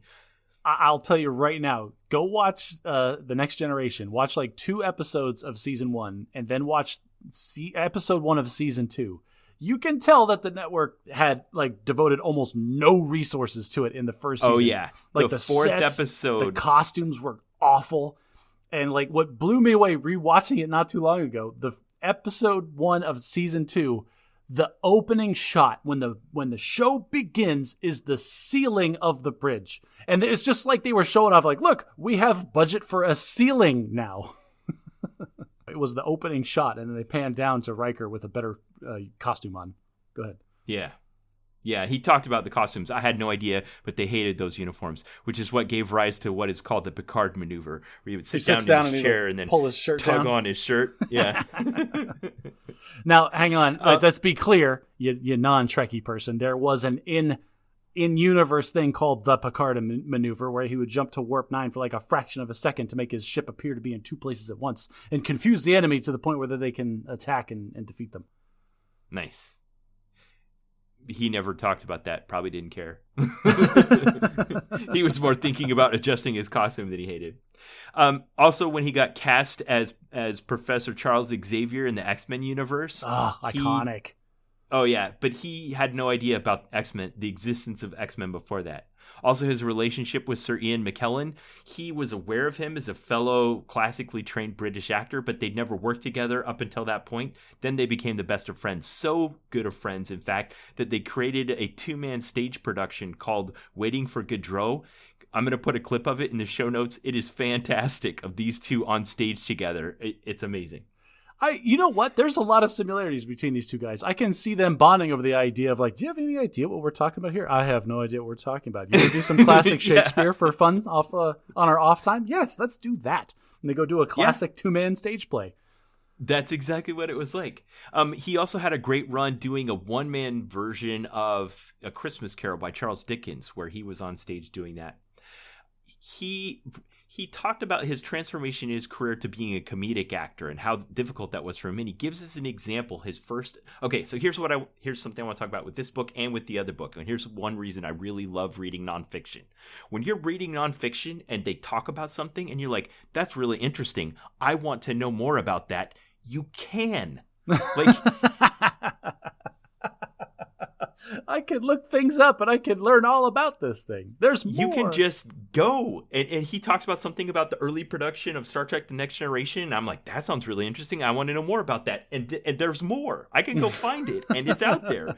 So over the course of reading this book about his life, he talked about his stage productions. And I go look him up and see clips of him acting on stage. He was gone ultra viral on TikTok like 3 times. So I went and looked those up.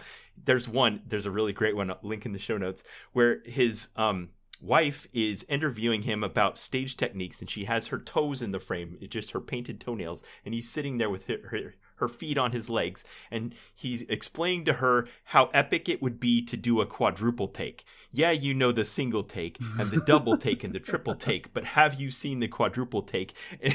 And he talks about the distinctions between them and demonstrates it, and it's hilarious. That just goes to show you right there. That anecdote just shows you it doesn't matter what you do professionally. Your spouse does not care about the minutia of the random nonsense that you care about. That's perfect. So, and then roles I didn't know he was in, things in his life I didn't know had happened. Anytime I was curious about it, it's my own real life pop-up video, especially with a famous celebrity. I just go on YouTube, go on the internet, find out whatever it is, watch a clip of him acting, see a character I didn't know, find out something interesting about his life. So I'm reading this book, I can just, everything is deep and I can dig into it. Dang it, Ben, that's probably the best pitch you've ever given me for nonfiction. Because like as you're saying all this, all I can think about is Patrick Rothfuss, and any like hardcore fantasy nerd out there knows who I'm talking about. This guy wrote an amazing novel called Name of the Wind. Great fantasy universe that he is setting up. I don't necessarily like the format, but the story and the ideas in it are fantastic. He wrote the second book of this trilogy that he swore up and down at the beginning, like in the books, that it's going to be a trilogy. It's a Wise Man's Fear. Again, it's very vignette-y and like snapshotty, but it was awesome. The story is great, and the universe he's building is so deep and rich and awesome. And then, Ben, he promised us a third book, and he's been sitting on it for the past, like, I thought you were going to say he died. No, he hasn't died. He's just not producing this book, and people keep calling him out on it. He's very active on social media. He's very active, like, on, like, going and doing appearances with other like properties and things. Like he's been on Critical Role, he's been on like Penny Arcade's TV, and people are like, hey, so third book, when are you gonna write that third book? Yeah, exactly. Yeah. So unless you want to hire Brandon Sanderson or do some fanfic, it doesn't exist. If you want to know more about this universe, it doesn't exist. Yeah, exactly. And now flip that over to Making It So by Patrick Stewart. Like you said, it's like, oh, that sounds interesting. I want to know more about the stage design changes from season 1 to season 2 of The Next Generation. I'm sure somebody has made 2 hours of documentary about it. Yeah. That's right. Yep. Infinitely Googleable. Well, speaking about insane nerd theories about intellectual properties, it's time for our main segment, Josh. So I proposed as the idea for this that we would examine popular comic book movies through the lens of film genres. Now, I don't want to get wrapped around the axle about the idea of what a genre versus a subgenre is, so we're just going to treat the word genre like it means any of these things. Can we debate at least for a minute or two about what genre is a thing? We definitely can. Here's the problem. If you look at film genres, one genre of film is action, and a subgenre of the action genre is superhero. And you could put all of the comic book movies into that genre and subgenre, and it would be a gross oversimplification. Ben, this conversation will not be fun unless you and I are both incredible sticklers for the most, like, obscure, tiniest subgenre categorization that we can possibly find. Good. Okay, so under the superhero subgenre of the action genre, it says superheroes are individuals who possess superhuman abilities and are dedicated to protecting the public. These films typically feature action, adventure, fantasy, or science fiction elements. The first film about a particular character often focuses on the hero's origin story and introduces the hero's nemesis. Where did you get that definition? I swear that sounds like somebody typed into ChatGPT, what is a superhero subgenre? And like it just spit out from the context of the question exactly what you would expect. Maybe you're right. So, but that's an oversimplification. So I was thinking, how many is that sufficient? Like all of them is just all of them. Like even action movie, it is all of them. You like the only action movie I can think in my head where this definition doesn't apply is Die Hard. Die Hard is the only movie I've ever seen where the hero... Oh, you mean all action movies. I'm talking about specifically superhero comic book movies. I'm talking about all action movies are science fiction or fantasy elements with their infinite ammo, no reloading, I don't get hit by bullets even though I absolutely should. Like I said, like Bruce Willis's character is the only action character I've ever seen bleeding, limping, and incredibly dirty and exhausted at the end of an action movie. Yeah. Yeah, so back to the comic book genre, action, subgenre, superhero. Spider-Man's a great example. You got a kid, he gets a power, he tries to figure out what he needs to do with it. He maybe reluctantly gets pulled into some kind of adventure. He, figures out what to do with his power, meets his nemesis, defeats him, and saves the day. This is why I like the Home series with Tom Holland as my favorite Spider-Man, is because it was finally a Spider-Man where we're off of the origin story. Hey, guys, guess what? Spider-Man is interesting, not just how he became Spider-Man. There's interesting storylines about Spider-Man. Yeah. Yeah. And they found him eventually, I think. They found him eventually. At first, it was just kind of establishing the superhero subgenre as a reliable place to go to get butts in the seats in movie theaters. I think... All right. This is a tangent, but Marvel Cinematic Universe does not get enough credit for this change that they made to the film industry. Filmmakers no longer have to set everything up from square one with moviegoers. You are now allowed to assume that your viewers have some base knowledge of the character when they come into the theater. You don't have to start at the beginning. You can just establish this is the character. We know what their powers are. Let's tell the interesting part of the story. That makes me wonder if this existed before. Like, when they made The Wizard of Oz, was this a popular story and they assumed that people knew about the Emerald City going into it, or you were starting from scratch? I don't know. What do people know about the Emerald City before the movie? I didn't know anything about Emerald City. Was that a saying? Right. Was that maybe, a phrase? Maybe you did back in the 1940s. Did everybody talk about the Emerald City? Did people have water cooler debates over what was cooler, the Emerald City or the Ruby Village? Yeah, I don't know. I'm just saying, maybe this isn't a new innovation, but I do like the point that you made. So another genre is adventure. Adventure is more like a quest. A little bit different, because Peter Parker, he just stays at home and fights crime. He's not going anywhere. He's not going on a quest. But there are ones that are more like a journey, a pursuit, where you're taken somewhere else into some other setting and you go through the hero's journey. If you're a superhero, you're established. I'm fighting crime. I'm here to protect the public. But an adventure or quest, that's more of, there's a call to action. It's like, I'm over here, and then something external pulls me into this other thing. Yeah, so I came up with some examples here. Can you think of any examples of this? Well, I'm looking at your list, and that is completely biasing my thoughts. Yeah. Oh, The Last Starfighter. Ha-ha, perfect. Guy's playing video games. He's just really good at the video game. All of a sudden gets the call, hey, turns out this is actually a recruiting tool for an intergalactic conflict. Let's go. And he's got the classic, denial, the whole hero's journey with the wise or the magical assistance, and then the acceptance and the moving on and the confrontation with death, the whole thing. Yeah. So the ones I have listed here in the comic book realm are Iron Man. I think that one's pretty clear. Tony Stark was just living his life as a billionaire philanthropist playboy, and then ended up in a held hostage in a cave in Afghanistan and had to innovate and change his Tony Stark made this out of scrap in a cave. Like that, best line ever. Doctor Strange, another good example. He was just the best surgeon in the world, and then he had the terrible accident and ended up in a cult in Nepal or wherever he was before he learned that magic is real.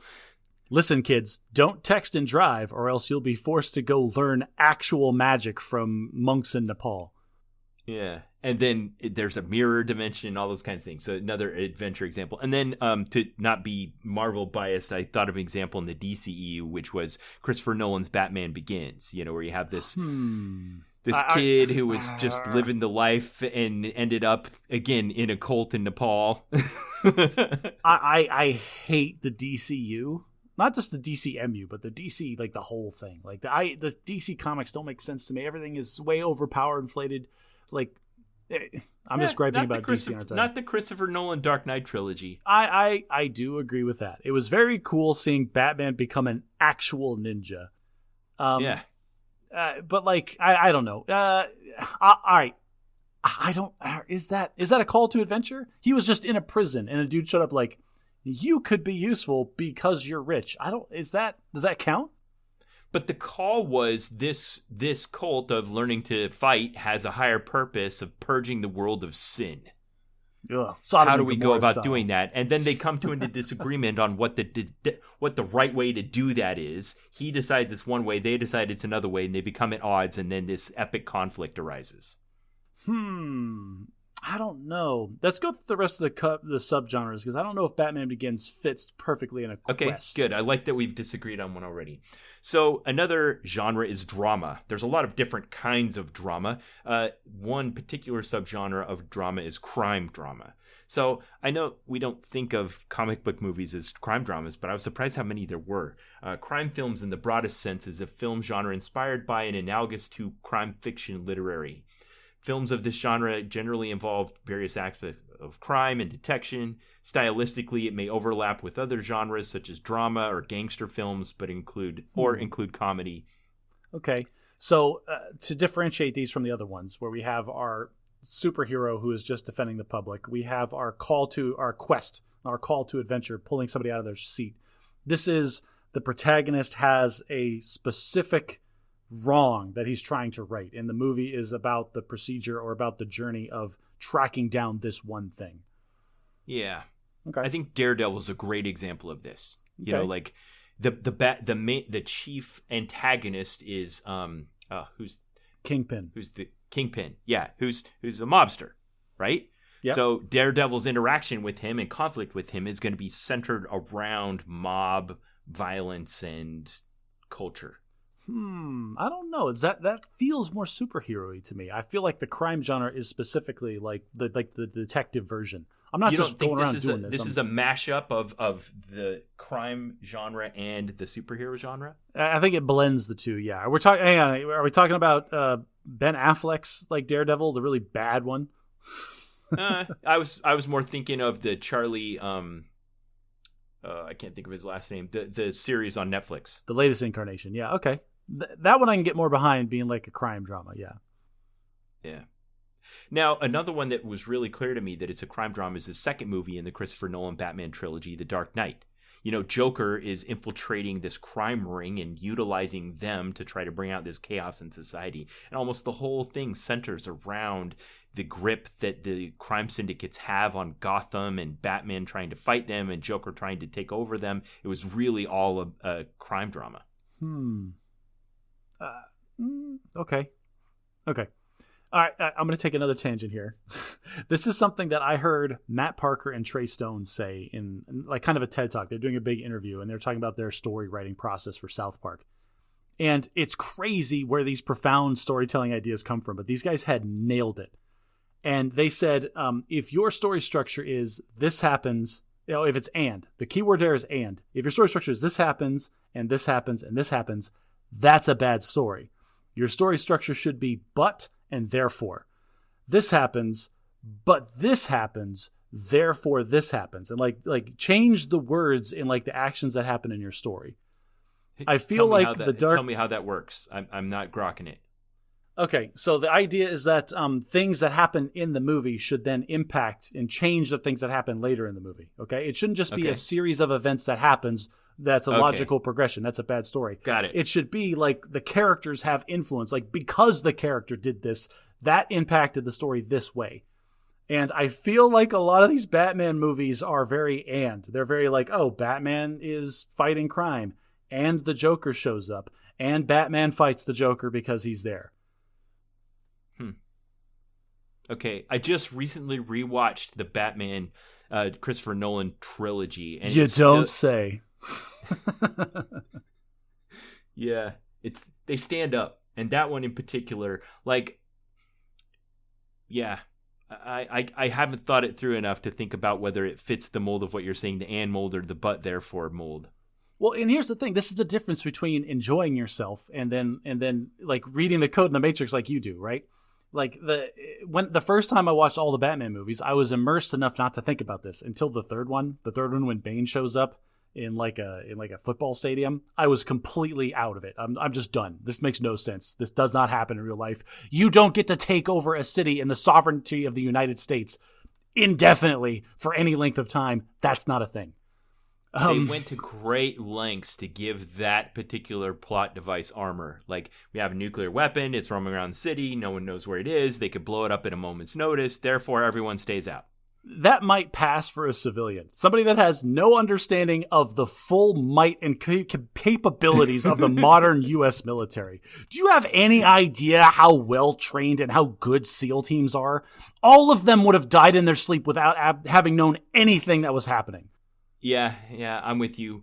But when you have a bunch of writers sitting around a room and be like, all right, we need to wrap this trilogy up. And so we want to create this human drama where we have this Gotham becomes a lawless city ruled by roaming gangs and mob justice. You're like, all right, what plot devices do we need to put in place in order to create this set of circumstances that gives our heroes this environment? Okay. And then they came up with it.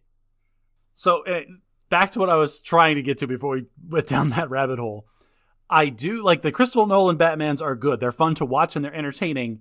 But if you start thinking about them, they fall apart for me because of this kind of story structure thing. Okay. No argument there. There's a few others in the crime drama one, like The Punisher is another good example. Is he even a superhero or is he just a really mad guy? That's a good one. There's not a whole lot of like unwrapping like, oh, who did this crime? Like he knows and he's after them the whole time. RoboCop, I think you said RoboCop. That's a really good one. Like literally the whole movie is like this bad thing happened and I'm going to track down and figure out who did it. Yeah. Oh, Deadpool. Deadpool's a great example. Like that's what he's doing. You think it's in the crime subgenre? Crime subgenre. Well, or is that just a revenge movie? Okay, now that we're on Deadpool, let's talk about it. What genre would you put Deadpool in? Obviously, a superhero. Is it an adventure? Is it just an action movie? Is it crime related? What's going on here? Action, superhero. Is it a comedy? Well, I think it has comedic elements. So I mean, I don't know. Comedy is a super type. That's a separate axis. Whether it's the tone. Tone right. is a different axis. Genre. Yeah, comedy can be a genre in of itself, but a movie can be funny without being a comedy movie. That's what I'm saying. Yes, I think some of these go both ways. Like you can have a comedy with horror elements, or you can have a horror with comedy elements. Yes.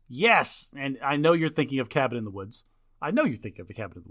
That's a horror movie with comedy elements. What's a comedy movie with horror elements? Evil Dead, maybe? I don't know. Yeah. How campy does it have to be before it's just a comedy movie now? Yeah. Okay. I know. Tucker and Dale versus Evil.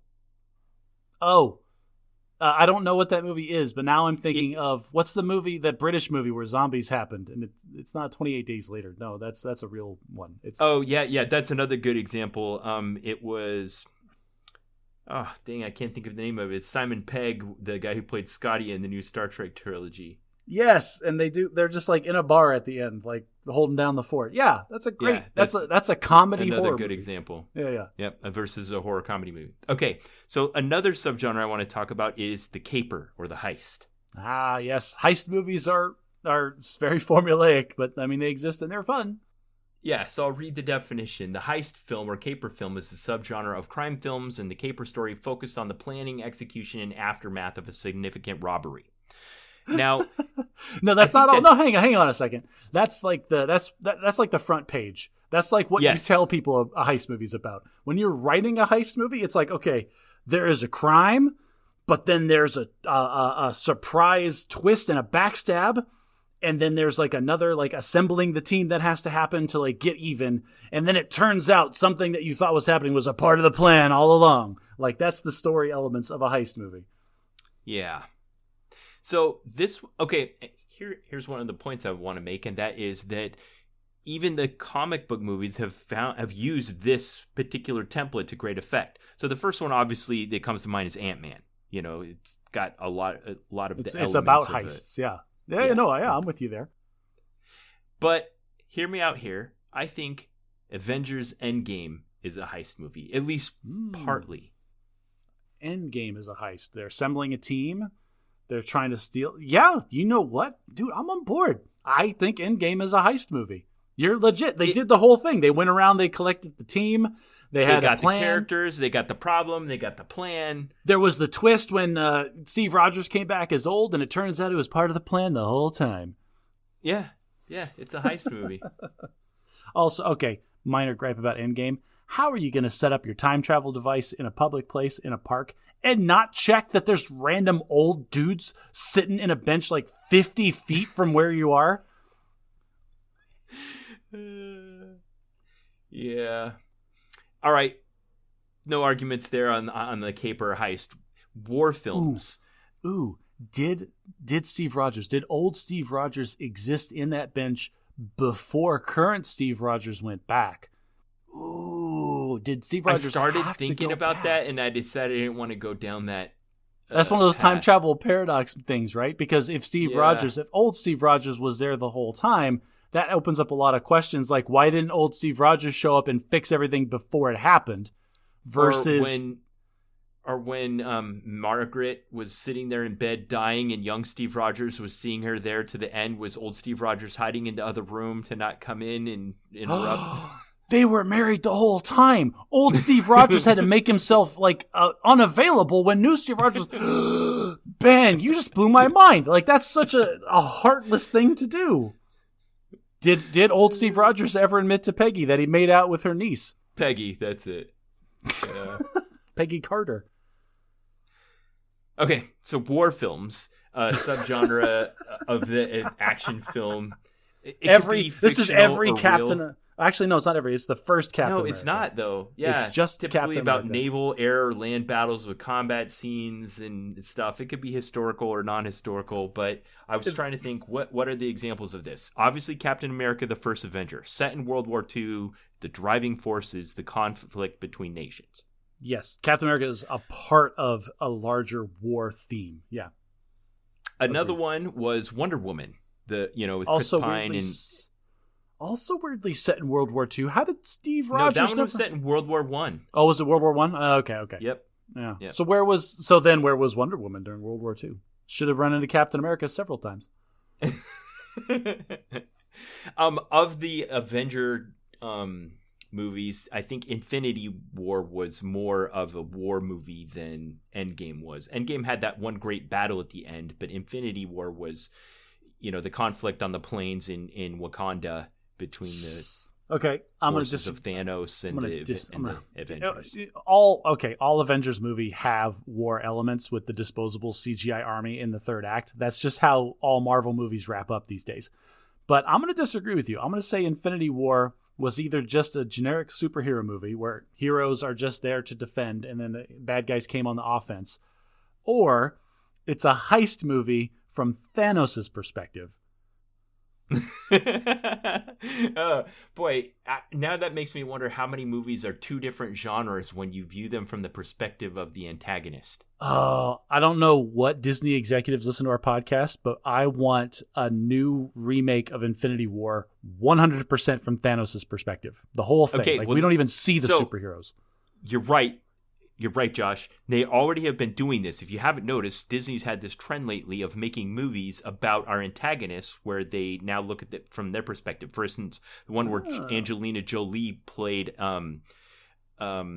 Maleficent from Sleeping Beauty, and you get to see the story from her perspective. Or the one where Glenn Close played Cruella de Vil from 101 Dalmatians. That wasn't Glenn Close. That was Emma Stone. Don't you dare knock down my... Not the series, but the movie. The movie they did. Oh, I was thinking of the live-action version of 101 Dalmatians where Glenn Close plays Cruella there you de Vil. go. No, the Cruella de Vil movie was Emma Stone. Yeah. Okay, got it.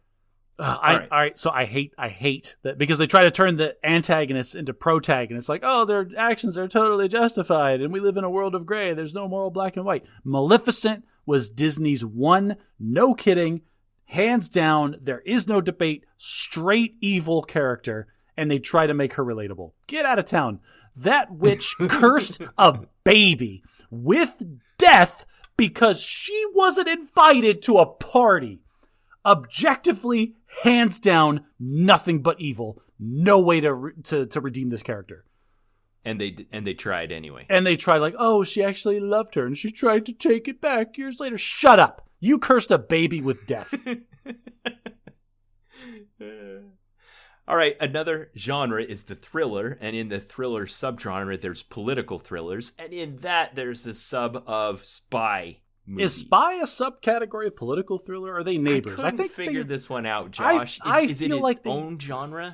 They live next to each other. Political thrillers are stuff like, what's the Cuban Missile Crisis movie that was really good? Like 13 Days or something? 13 Days. yeah, that's a political thriller. There's not any spy stuff. There's no like subterfuge or stealth. It's all about like the dramatic interpersonal relationships of nation states.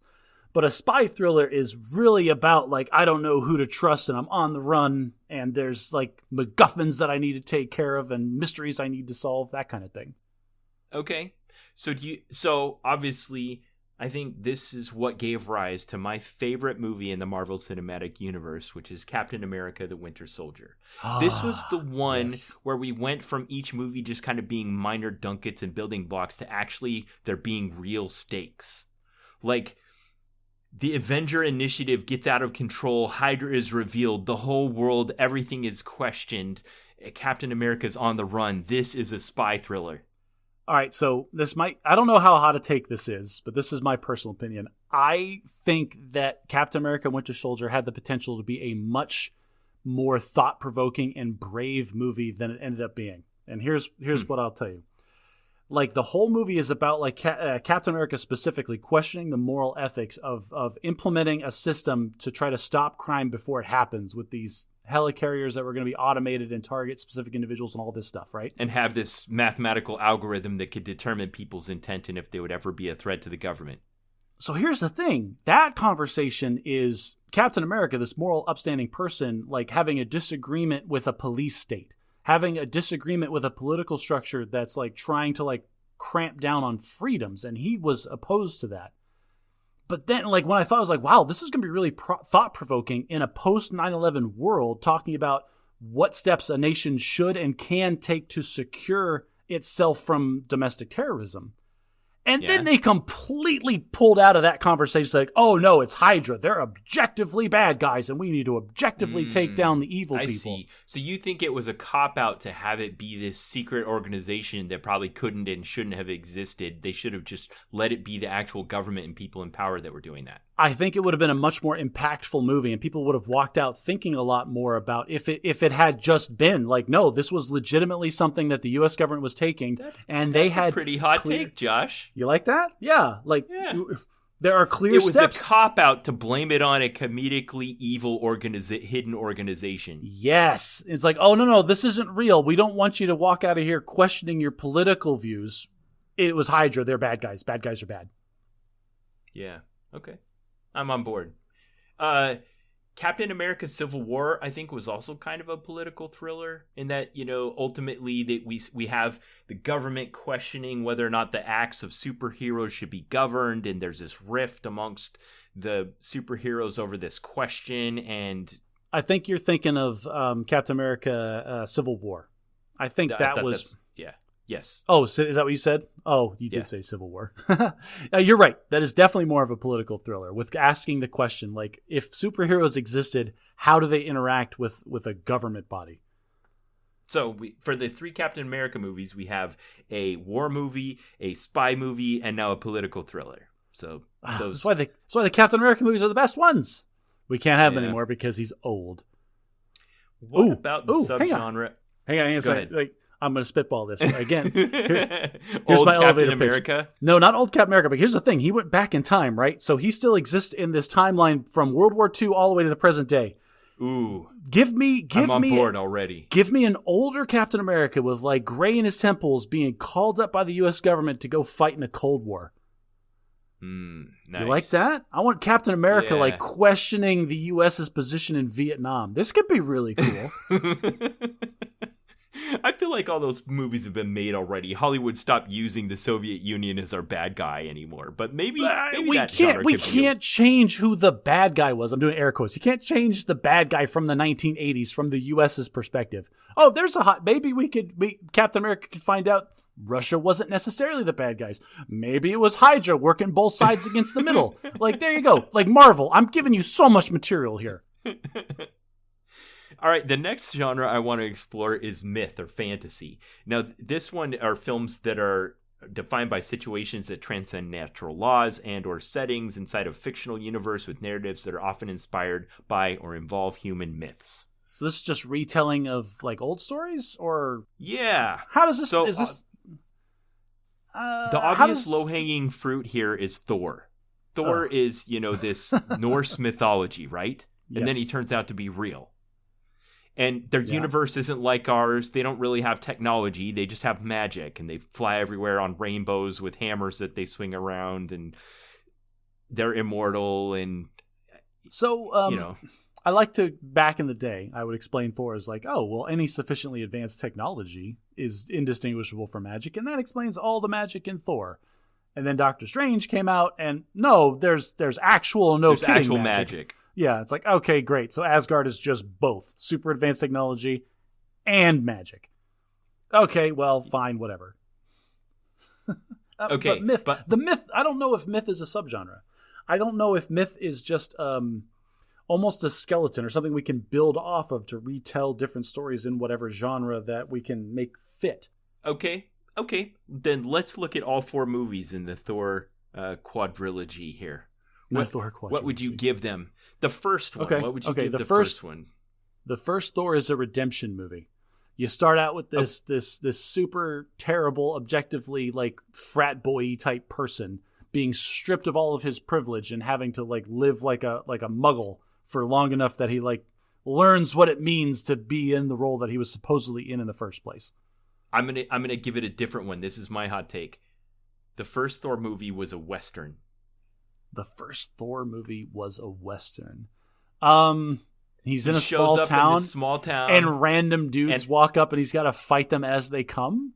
And he has a showdown with the Loki and the robot, and I don't know. I don't know. It's a tale of redemption. I like my redemption take. I don't think he doesn't have the sheriff's badge. He doesn't care about the town or these people. I don't know if Western fits. Like maybe the story beats fit a Western, but I don't think it's a Western movie. So the second one has like whatever that red stuff is called. I don't even know. It was it starts ether, off with all the which was actually the ether, right. Which was the reality stone. That it was bad. Thor 2 is bad. I honestly believe you could replace Natalie Portman with an actual physical cardboard cutout in every scene, and the movie would be completely identical. Okay, the third one, Ragnarok, really is a hardcore myth. I mean, they've dug deep into the soul of Norse mythology and found this myth that Asgard, there was a prophecy that Asgard would be destroyed, and then they went through all the paces of him basically fulfilling the destiny of Asgard. Okay, this hurts me a little bit because Thor Ragnarok was a repackaging of a very awesome comic book series that was World War Hulk. And that was the story yes, I've read it. You've read World War Hulk? Yeah, I got a subscription to Marvel Unlimited a while back on my iPad, and that's the series I ended up in, and I read it all. Isn't that awesome? Like, for the best part, like it's just better for the world if you're not here, Hulk. We're gonna send you to this paradise. Oops, you got sidetracked over into this slave gladiator planet that you then liberated, and then somehow accidentally exploded the whole thing, and you thought it was the fault of the superheroes on Earth. So you're gonna come back and just kick butt and take names the whole time. But it was kind of a mashup because then also there's this conflict happening on Asgard that's fulfilled by Thor bringing back the mask of the dude or whatever. So this is one of the problems, and all of that stuff. This is why they couldn't keep. Who was the actor that did Hulk? Like when he had his own movie that was based in New York and he fought the Abomination. Edward Norton, is that right? Yeah, Ed Norton. Ed Norton. I liked Ed Norton as Bruce Banner. I think he did a good Bruce Banner, and I think the CGI for his face was a good Hulk.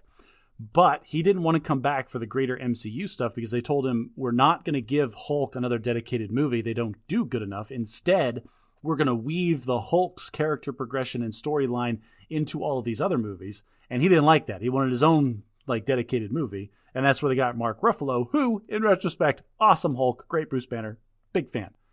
Okay. I thought you were going somewhere else with that. Oh, no. But we have Thor Ragnarok like you're talking about. And honestly, Ben, I'm looking you in the eye. I care very little about what happens to Thor in that movie. I was so on board with the retelling of World War Hulk. That's all I cared about. Got it. It's funny that we both had a completely different movie experience for different reasons. I'm fine. I couldn't really think of any other examples of that, although I have one of my favorite comic book movies here that's not in any of these universes, and that is M. Night Shyamalan's Unbreakable. I do like... I really liked Unbreakable. This was flashback to my personal history. The last night that I lived at home before I got on a plane and went to the Air Force Academy to live there for what felt like the rest of my life, I got to pick the movie that we all watched as a family, and I wanted to watch Unbreakable. And everyone hated it but me. Huh. Well, I also love that movie, Josh, so that's something you and I have in common. Maybe we should dedicate some time to this. I just had an inkling. This should be a future segment on the show since it tends to be derided, but you and I both like it. I think we should dedicate some time to it. So I'm not going to spend any more time on it here. Okay. The next genre I want to explore is space opera, a subgenre of science fiction that emphasizes space warfare with the use of melodramatic, risk-taking space adventures, relationships, chivalric romance, set mainly or entirely in outer space, featuring scientific advancements, faster-than-light travel, futuristic weapons, and sophisticated technology. Stop getting ChatGPT to write your prompts for these, because that sounds like we're not... You're redefining science fiction there. That's all you did. It sounds like we're not talking about comic book movies anymore, but there's like 5 movies in the MCU that fit this thing. Obviously, all of the Guardians of the Galaxy movies. And Thor Ragnarok, probably, too. Okay, so here's the thing. Like, whenever I talk to people about space operas, I talk to them about the difference between Star Wars and Star Trek. And this is one of the reasons that I hate the latest generation of Star Trek movies with all the new generation actors, is because Star Trek is not an action movie. And Star Trek is not an action genre. Star Trek is a space opera. Star Trek is elaborate, multifaceted, complicated things happening in space, and we get to see the interplay between the characters and different moral and cultural values and the resolution of those. That's, to me, a space opera. Versus Star Wars, which is a straight-up hero's journey, ends up being kind of an action flick. So you're... Wait. Whoa, that was a really hot take. So you're saying Star Wars is not a space opera? I don't think Star Wars is a space opera. Like, I get that it's got big epic set pieces, but at the end of the day, it's a hero's journey. You've got the Skywalker legacy that just defines what happens in this galaxy from generation to generation. And, like, the original Star Wars trilogy is the call to, like, there's the call to action, there's the denial. Like, it's a hero's journey start to finish in all 3 of the movies.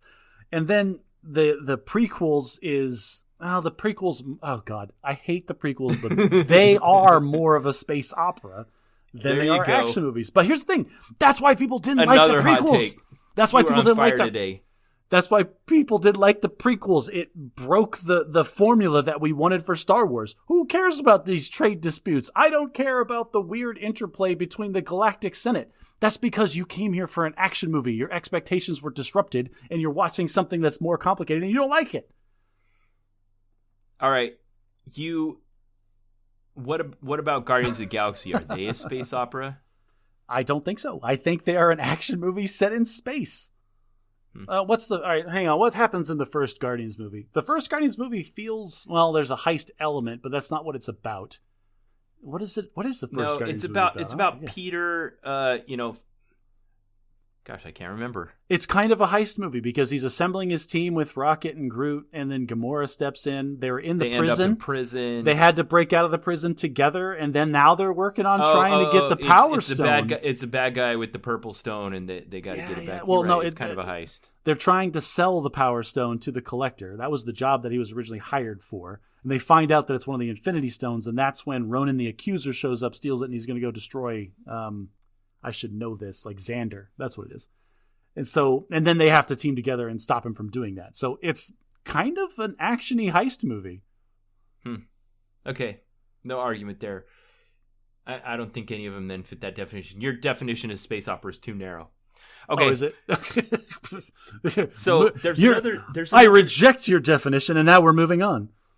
There's another version of this that's like the historical epic, but the definition I found online kind of narrows it down too much and constrains this to history. But I feel like some of these movies kind of fit this epic where you have a character and there's this grand thing happening on, and there's the actions of an individual that affect the overall outcome of the grander thing that's happening. That's film really specific, and I feel like it could fit in a lot of different places. Like every superhero antagonist, by definition, is this person that's trying to do like world-changing stuff. I don't know. I feel like when they set out to create the Ant-Man franchise, they're like, what can we do that's not going to have such high stakes? It's just one guy that wants to visit his daughter. Like, that's it. That's the pro. Hang on a second. Conflict. At the end of the movie, that's still the conflict. That's the protagonist. The antagonist was trying to revolutionize war as we know it. That doesn't matter. They're talking about the other movie that didn't get made. What are you talking? No, like the original Ant-Man. It's just Scott. He just wants to get this. He just wants to get the house arrest cuff off of his ankle. That's the protagonist. I'm saying the antagonist is in these movies. Like the antagonist stakes are super high. Yeah, the motivation for the protagonist might just be, I'm just trying to live my high school life and be the best Spider-Man, local neighborhood Spider-Man I can. Meanwhile, this alternate dimension versions of me are trying to tear down the Statue of Liberty with raw electricity. Like, the antagonist stakes are always super high, man. Yeah. All right. Well, this epic, a film that either provides more or less accurate representations of historical accounts or depict fictional narratives placed inside of an accurate depiction of historical setting. I was thinking about Avengers Age of Ultron, where like you have this bad guy that gains the power to like replicate his consciousness into an army of robots, and now he's going to take a chunk of Earth into space and drop it on Earth so it'll act like an asteroid and destroy the whole world. Like, wow, those are really high stakes. That's epic, but that's not historical at all. I mean, I don't know. Every Avengers movie then is considered an epic. I don't know. I think your definition of epic is you're misinterpreting stakes for epic. I think epic is like a tale for the ages. Like this story resonates throughout time.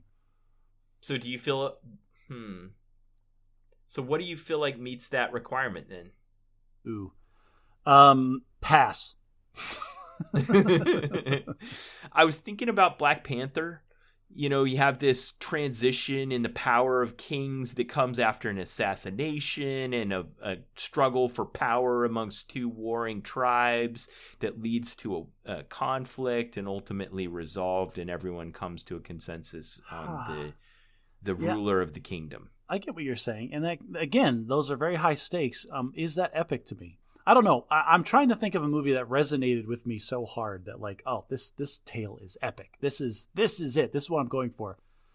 I feel like the only time I've ever had that feeling was in Endgame, when after was like 15 minutes into the runtime, the screen goes to black, and then in agonizingly slow 5 years later, like it appears 5 years later. Like my wife will attest to this. I was in the theater and saying out loud with other people around me, like, no,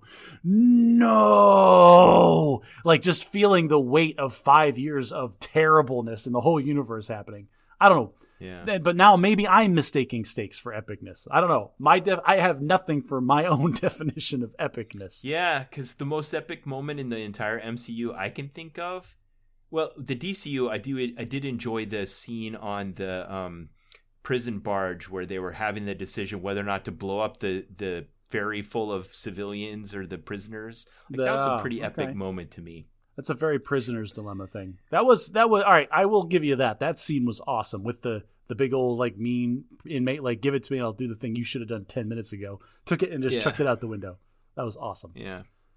And then in Spider-Man Homecoming, this is the one that has the most emotional resonance for me. I was so in awe of the filmmakers for creating this moment where Peter shows up at his date's house for homecoming and he opens the door. And first, we as the viewers recognize that Liz's father is the Vulture and Peter doesn't know it yet. And then slowly Peter and the Vulture both get keyed into the fact that they're arch enemies. And I can't think of any scene short of like finding out that everyone was dead the whole time in The Sixth Sense that just had that kind of impact on me in a cinema. Whoa. Spoilers for Sixth Sense. You can't just be throwing that around. Yeah. All right. So we can't agree on what an epic is. How about so in the drama crime subgenre, there's one called noir. Now, the very specific of a film noir is so specific that it even constrains it to like a period piece set in the 40s and 50s with like a hard-boiled private detective and crime and no good guys and stuff like that. But it's come to mean something more of just like a let's see what it says here. Well, don't look at your definition. To me, a noir film it's all about the no good guys. I think you nailed it with that one. It's everybody's like living in this gray area, and like there's people that are trying to do right and they go about it all the wrong ways. Like I don't know. That to me is what defines a noir film. So when I listed it, I realized there were so many comic book movies that fall into this. A lot. Yeah. Watchmen was the first one that came to mind. Such a classic. Watchmen is fantastic, both the movie and the comic. A lot of the Batmans, particularly like the second one, but yeah, just dark city, dark guys, bad guy, good guy. Even Bruce Wayne, his motivations are unclear, and we don't know what the right thing to do is. The Crow was based on a comic book. That's a classic. I don't know if you ever seen that one. Recommend that one. Long time ago, man. That's a throwback for me. And then both Judge Dredd movies, but probably the second one with Carl Urban more so than the first one with Sylvester Stallone. That was a bit more. It was a bit too comedic, but the second one was much more of a noir. The first one, yeah, it had noir elements, but it also was way over the top with the sci-fi, the action, and the comedy, I think, to be a noir film. But yeah, no, the second one where they're just in that building the whole time, that was super gritty. Yeah. All right. We're getting down to the last one, and this is horror. Everyone knows what the horror is, but when I kind of looked up the definition of it, I realized that movies evoke a lot of emotions in us, and there's a whole set of emotions that we reserve and don't typically dip into in movies. But horror is a genre dedicated to dipping into those other emotions of fear and disgust and revulsion. And okay. I realized there's a few movies that in the comic books that kind of dipped into this. Okay.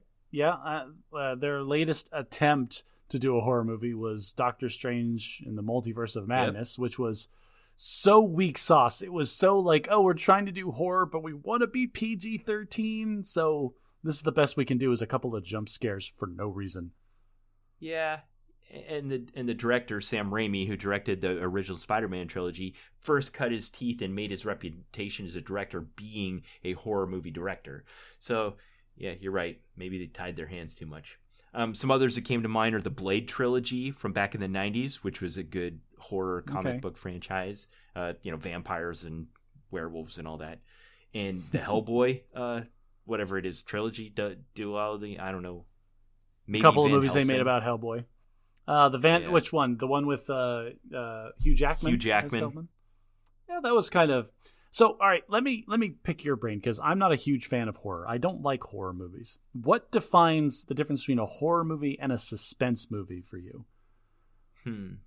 Like, because there's different kinds of suspense, but like horror movies, I feel like they build suspense a specific way to get like a scare versus like a dramatic suspense where you're not sure what the characters are going to choose to do. Yes, dramatic tension about what the outcome of the dilemma is going to be. Okay. Yes, I realized this when I was looking up these definitions for the first time. I have a buddy who's a huge horror fan, and I sat down and asked him once, I'm like, what's the point of a horror movie? What are they trying to accomplish? And he says, it challenges you, was his answer. But this says, horror films often explore dark subject matter and may deal with transgressive topics or themes. And they are films that seek to elicit fear or disgust in the audience for entertainment purposes. So that's what I think it is. It's this genre that's trying to provoke in you feelings that you otherwise don't typically delve into. Feeling afraid, feeling disgusted, feeling revulsion, those kinds of things. Okay. All right. I get on board with that. With that definition, though, I don't know if the MCU has the guts to be an actual horror movie. Yeah. I don't know. Blade kind of does, and it's from the MCU. Maybe with a little like slight body horror is all I can think of, and maybe gore. But I don't know if that's a horror movie. The second one probably more so, where you got the vampires that have become mutated so that they eat other vampires, and they have like those mouths with the dual hinged jaws that open up, and then they suck on their faces. That's the body horror thing again. I don't know if that. Oh well, you've seen it more recently than I have, but I'll give you that. Anyway, some have made the case, and I would say convincingly, that rather than Iron Man, Blade is perhaps the spiritual father of the MCU. That it was the first movie that showed that you could make a Marvel movie franchise that had broad popular appeal. Okay. I will debate you on that one, but yeah, go ahead. We've introduced enough genres now. I had a few that I felt like didn't fit anything, so I'm going to kind of give them to you rapid fire and see if you can feel like which subgenre and genre you would attach them to. Okay. Iron Man 2. Iron Man 2. Oh, that's with the with Whiplash. Interesting. Well, from the antagonist perspective, it's got to be from Tony Stark's perspective, right? So right. that's just a mindless action movie. Things happen to him. Like the antagonist has his reasons for doing these things, but Tony's just living his life, and this guy comes after him.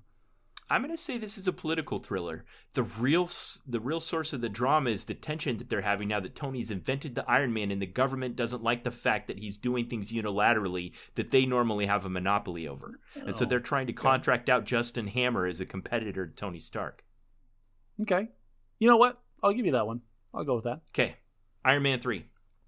Iron Man 3, which was... Oh, that was the terrible one where he's dealing with PTSD the whole time. Yeah, so that's his personal dilemma. Then there's this guy that some sin from his past that comes back to haunt him with the guys that burn up and turn into fire but can heal. I don't know. Turns out every MCU villain from like what is it, phase 1, 2, and 3 are all Tony Stark's fault. All people that Tony Stark offended in his past. This one, what is Iron Man 3? I'm gonna say this is a quest. This is a quest. Something external happens and Tony is called and pulled out of his comfort zone to go fix it. I like it. It's an adventure. Okay, I'll buy that one. How about Superman? Terrible. Oh, that's not Other a genre. than terrible. Other than terrible, what's superhero? Like he's just there and he just exists and he can in canon, Superman can lift 5 quintillion tons and fly through the sun. Like, I don't know why anyone had ever challenged Superman's ability to do anything, but I hate Superman as a character. Okay. So, pass. Action. It's just a superhero movie. What about Logan? Ooh, Logan. The most recent entry in the X-Men series with old Patrick Stewart and Hugh Jackman. Having seizures that, like, melt down an entire casino, which was cool, but kind of... Yeah, that was awesome. What is Logan? What kind of movie is Logan? That's also a quest. Logan was just living his life. Then he found out about this little Mexican girl that had his DNA and then decided that he was going to try to do something about it. I think it's a noir. Ooh, interesting. Is it just, Okay. Yeah, I can get behind that too. And there's no crime element. Well, there's kind of a crime element, but yeah, nobody's really a good guy. Logan kills a bunch of people. Or I think Professor X probably killed a whole ton of people in that hotel where he had a seizure. Yeah. It was interesting to hear Patrick Stewart talking about him justifying taking up the role as Charles Xavier again for that movie and how he resisted it, but he found the story that was being told so compelling that he agreed to take the role. Interesting. Okay. Yeah. All right. Any others that you want to cover here? I think I've covered all mine that I was interested in. That you were interested in. No. Are we talking about superhero movies specifically? Yeah. Guardians of the Galaxy 3. We both saw in the theaters and we both liked.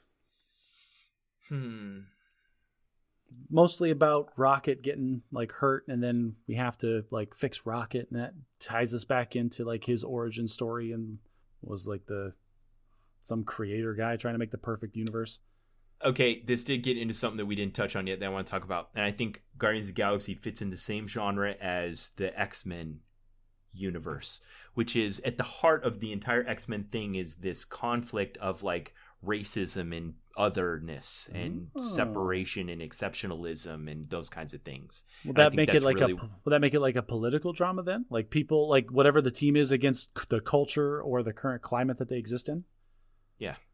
Interesting. Okay. And so this one specifically is, I do like that. I forget the antagonist's name because forget that guy. Who cares? The best was when he was going on his monologue about why he's so amazing, all the things he's doing. And Peter Quill just could not care less and kept trying to shut him up. Like, I don't care about any of this. I'm here for my own reasons. Yeah, he did the same thing to, he's like, yeah, But that's a terrible plan. So what we're going to do instead is... Yeah, so that's great, but it's terrible. Yeah, that was Iron Man he was talking to? Yeah. Oh, yeah, that's right. That was in That was Infinity War. Infinity War, when they're deciding how to attack Thanos to get the... Thanos was on his way. Here's Tony Stark, canonly the largest ego in the Marvel Cinematic Universe, coming up against and Peter Quill just is like, yeah, that's boring. Who has dealt with bigger things than Tony Stark has objectively, and two, like, has no give a crap factor for anyone. Like, dude, I just met you. I don't trust you. We have taken down things that was trying to destroy planets. Let me deal with this. Yeah. Okay, I want to try to bring it all home. I enjoy doing taxonomies. I think it's bread and butter for the Bad at Magic podcast. But my final thoughts is, I've heard some talk recently as we're into phase 4 of the Marvel Cinematic Universe, and the DCEU is trying to replicate to their success to varying levels of success. Like, they're making money, but the movies they're making are terrible. And people are like, is the comic book genre dead? Like, what do? We just let it go dormant for 2 decades until people aren't tired of it anymore, and then we reawaken it. And I think the answer is in subgenres. Instead of consigning comic book movies in your mind to being a subgenre of action movies, that we flip it and reverse it and think of the comic book movie as a way to tell all these other kinds of stories of epics and horrors and noirs and thrillers and war films and capers. And then, like you said, you can go into the theater with all of the knowledge of the universe and the characters that you like, go to a predictable place and have an interesting story in a new way that shares all of that commonality, but also has some freshness that comes from exploring different genres. I like it. My personal belief is I think the MCU Phase 4 has been a disaster and a train wreck because it's a victim of its own success. I think the MCU was lovingly crafted by people who very much cared about telling a story, and they had a roadmap. Like, this is the story we're going to tell, and here's how we're going to tell the individual pieces of it across multiple years, across multiple movies, across multiple genres. Like, it's all got this common thread. And, like, they made so much money and they did so well that Disney then came in and tried to start mass producing it. And they started, like, assigning it the way that a corporation would assign tasks to get done and assembled. Like, oh, this person has made movies before that were successful. It's a one-to-one translation. A movie is a movie is a movie. But we're finding that it's not. Like, Marvel succeeded because they had, one, a larger plan, and two, the people that were involved with the writing and the direction really cared about the subject material, and they understood how to tell the story they were trying to tell through the lens of these superheroes. And I think we lost that level of care. I want to take exception to one thing you said in that, and that is that it was this masterful execution of this well thought out plan. Because as I've watched, like, the director's commentary tracks from all the different movies, I think it was, in a lot of cases, it was serendipity. Because there wasn't someone micromanaging all their moves, then when things kind of lined up, they were just flexible enough to make it so that it worked, rather than it was some well-executed master plan. Like, for instance, one of the stories I heard him talk about was how they were filming, I want to say, Black Panther simultaneously with Endgame or Infinity War. And so they took all the actors that were already dressed up in their costumes from the Battle of Wakanda over to the other set and just had them do the other battle. And it wasn't because they planned it for those two movies to be in production at the same time. They were just like, well, we already got all these guys. Let's just film the other thing. I mean, that's definitely cost savings. We don't have to do makeup and costuming for, like, a big combat scene twice in a row. But yeah, all right. As an example of serendipity, I will definitely give that to you. Okay, cool. Well, those are good thoughts. All right. We're gonna have to I think, do a deep dive on Unbreakable at some point in the future. So, audience, if you're looking forward to something to do along with us that we can discuss together, you can do that one. Or if you want to disagree with me, I know I said something wrong today. You got to correct me. Go on our Facebook page or on our subreddit, and there's your chance. And let your voice be heard and be part of the discussion. If you like what we do, consider sharing us with a friend. If you like us, maybe your friends will like us too. If you really want to show us some love, consider taking your phone out of your pocket right now and giving us a good review on the podcast player of your choice. It's amazing the visibility we get from that. And if you already have, thank you so much. Even the 1-star reviews, that puts us on there somewhere.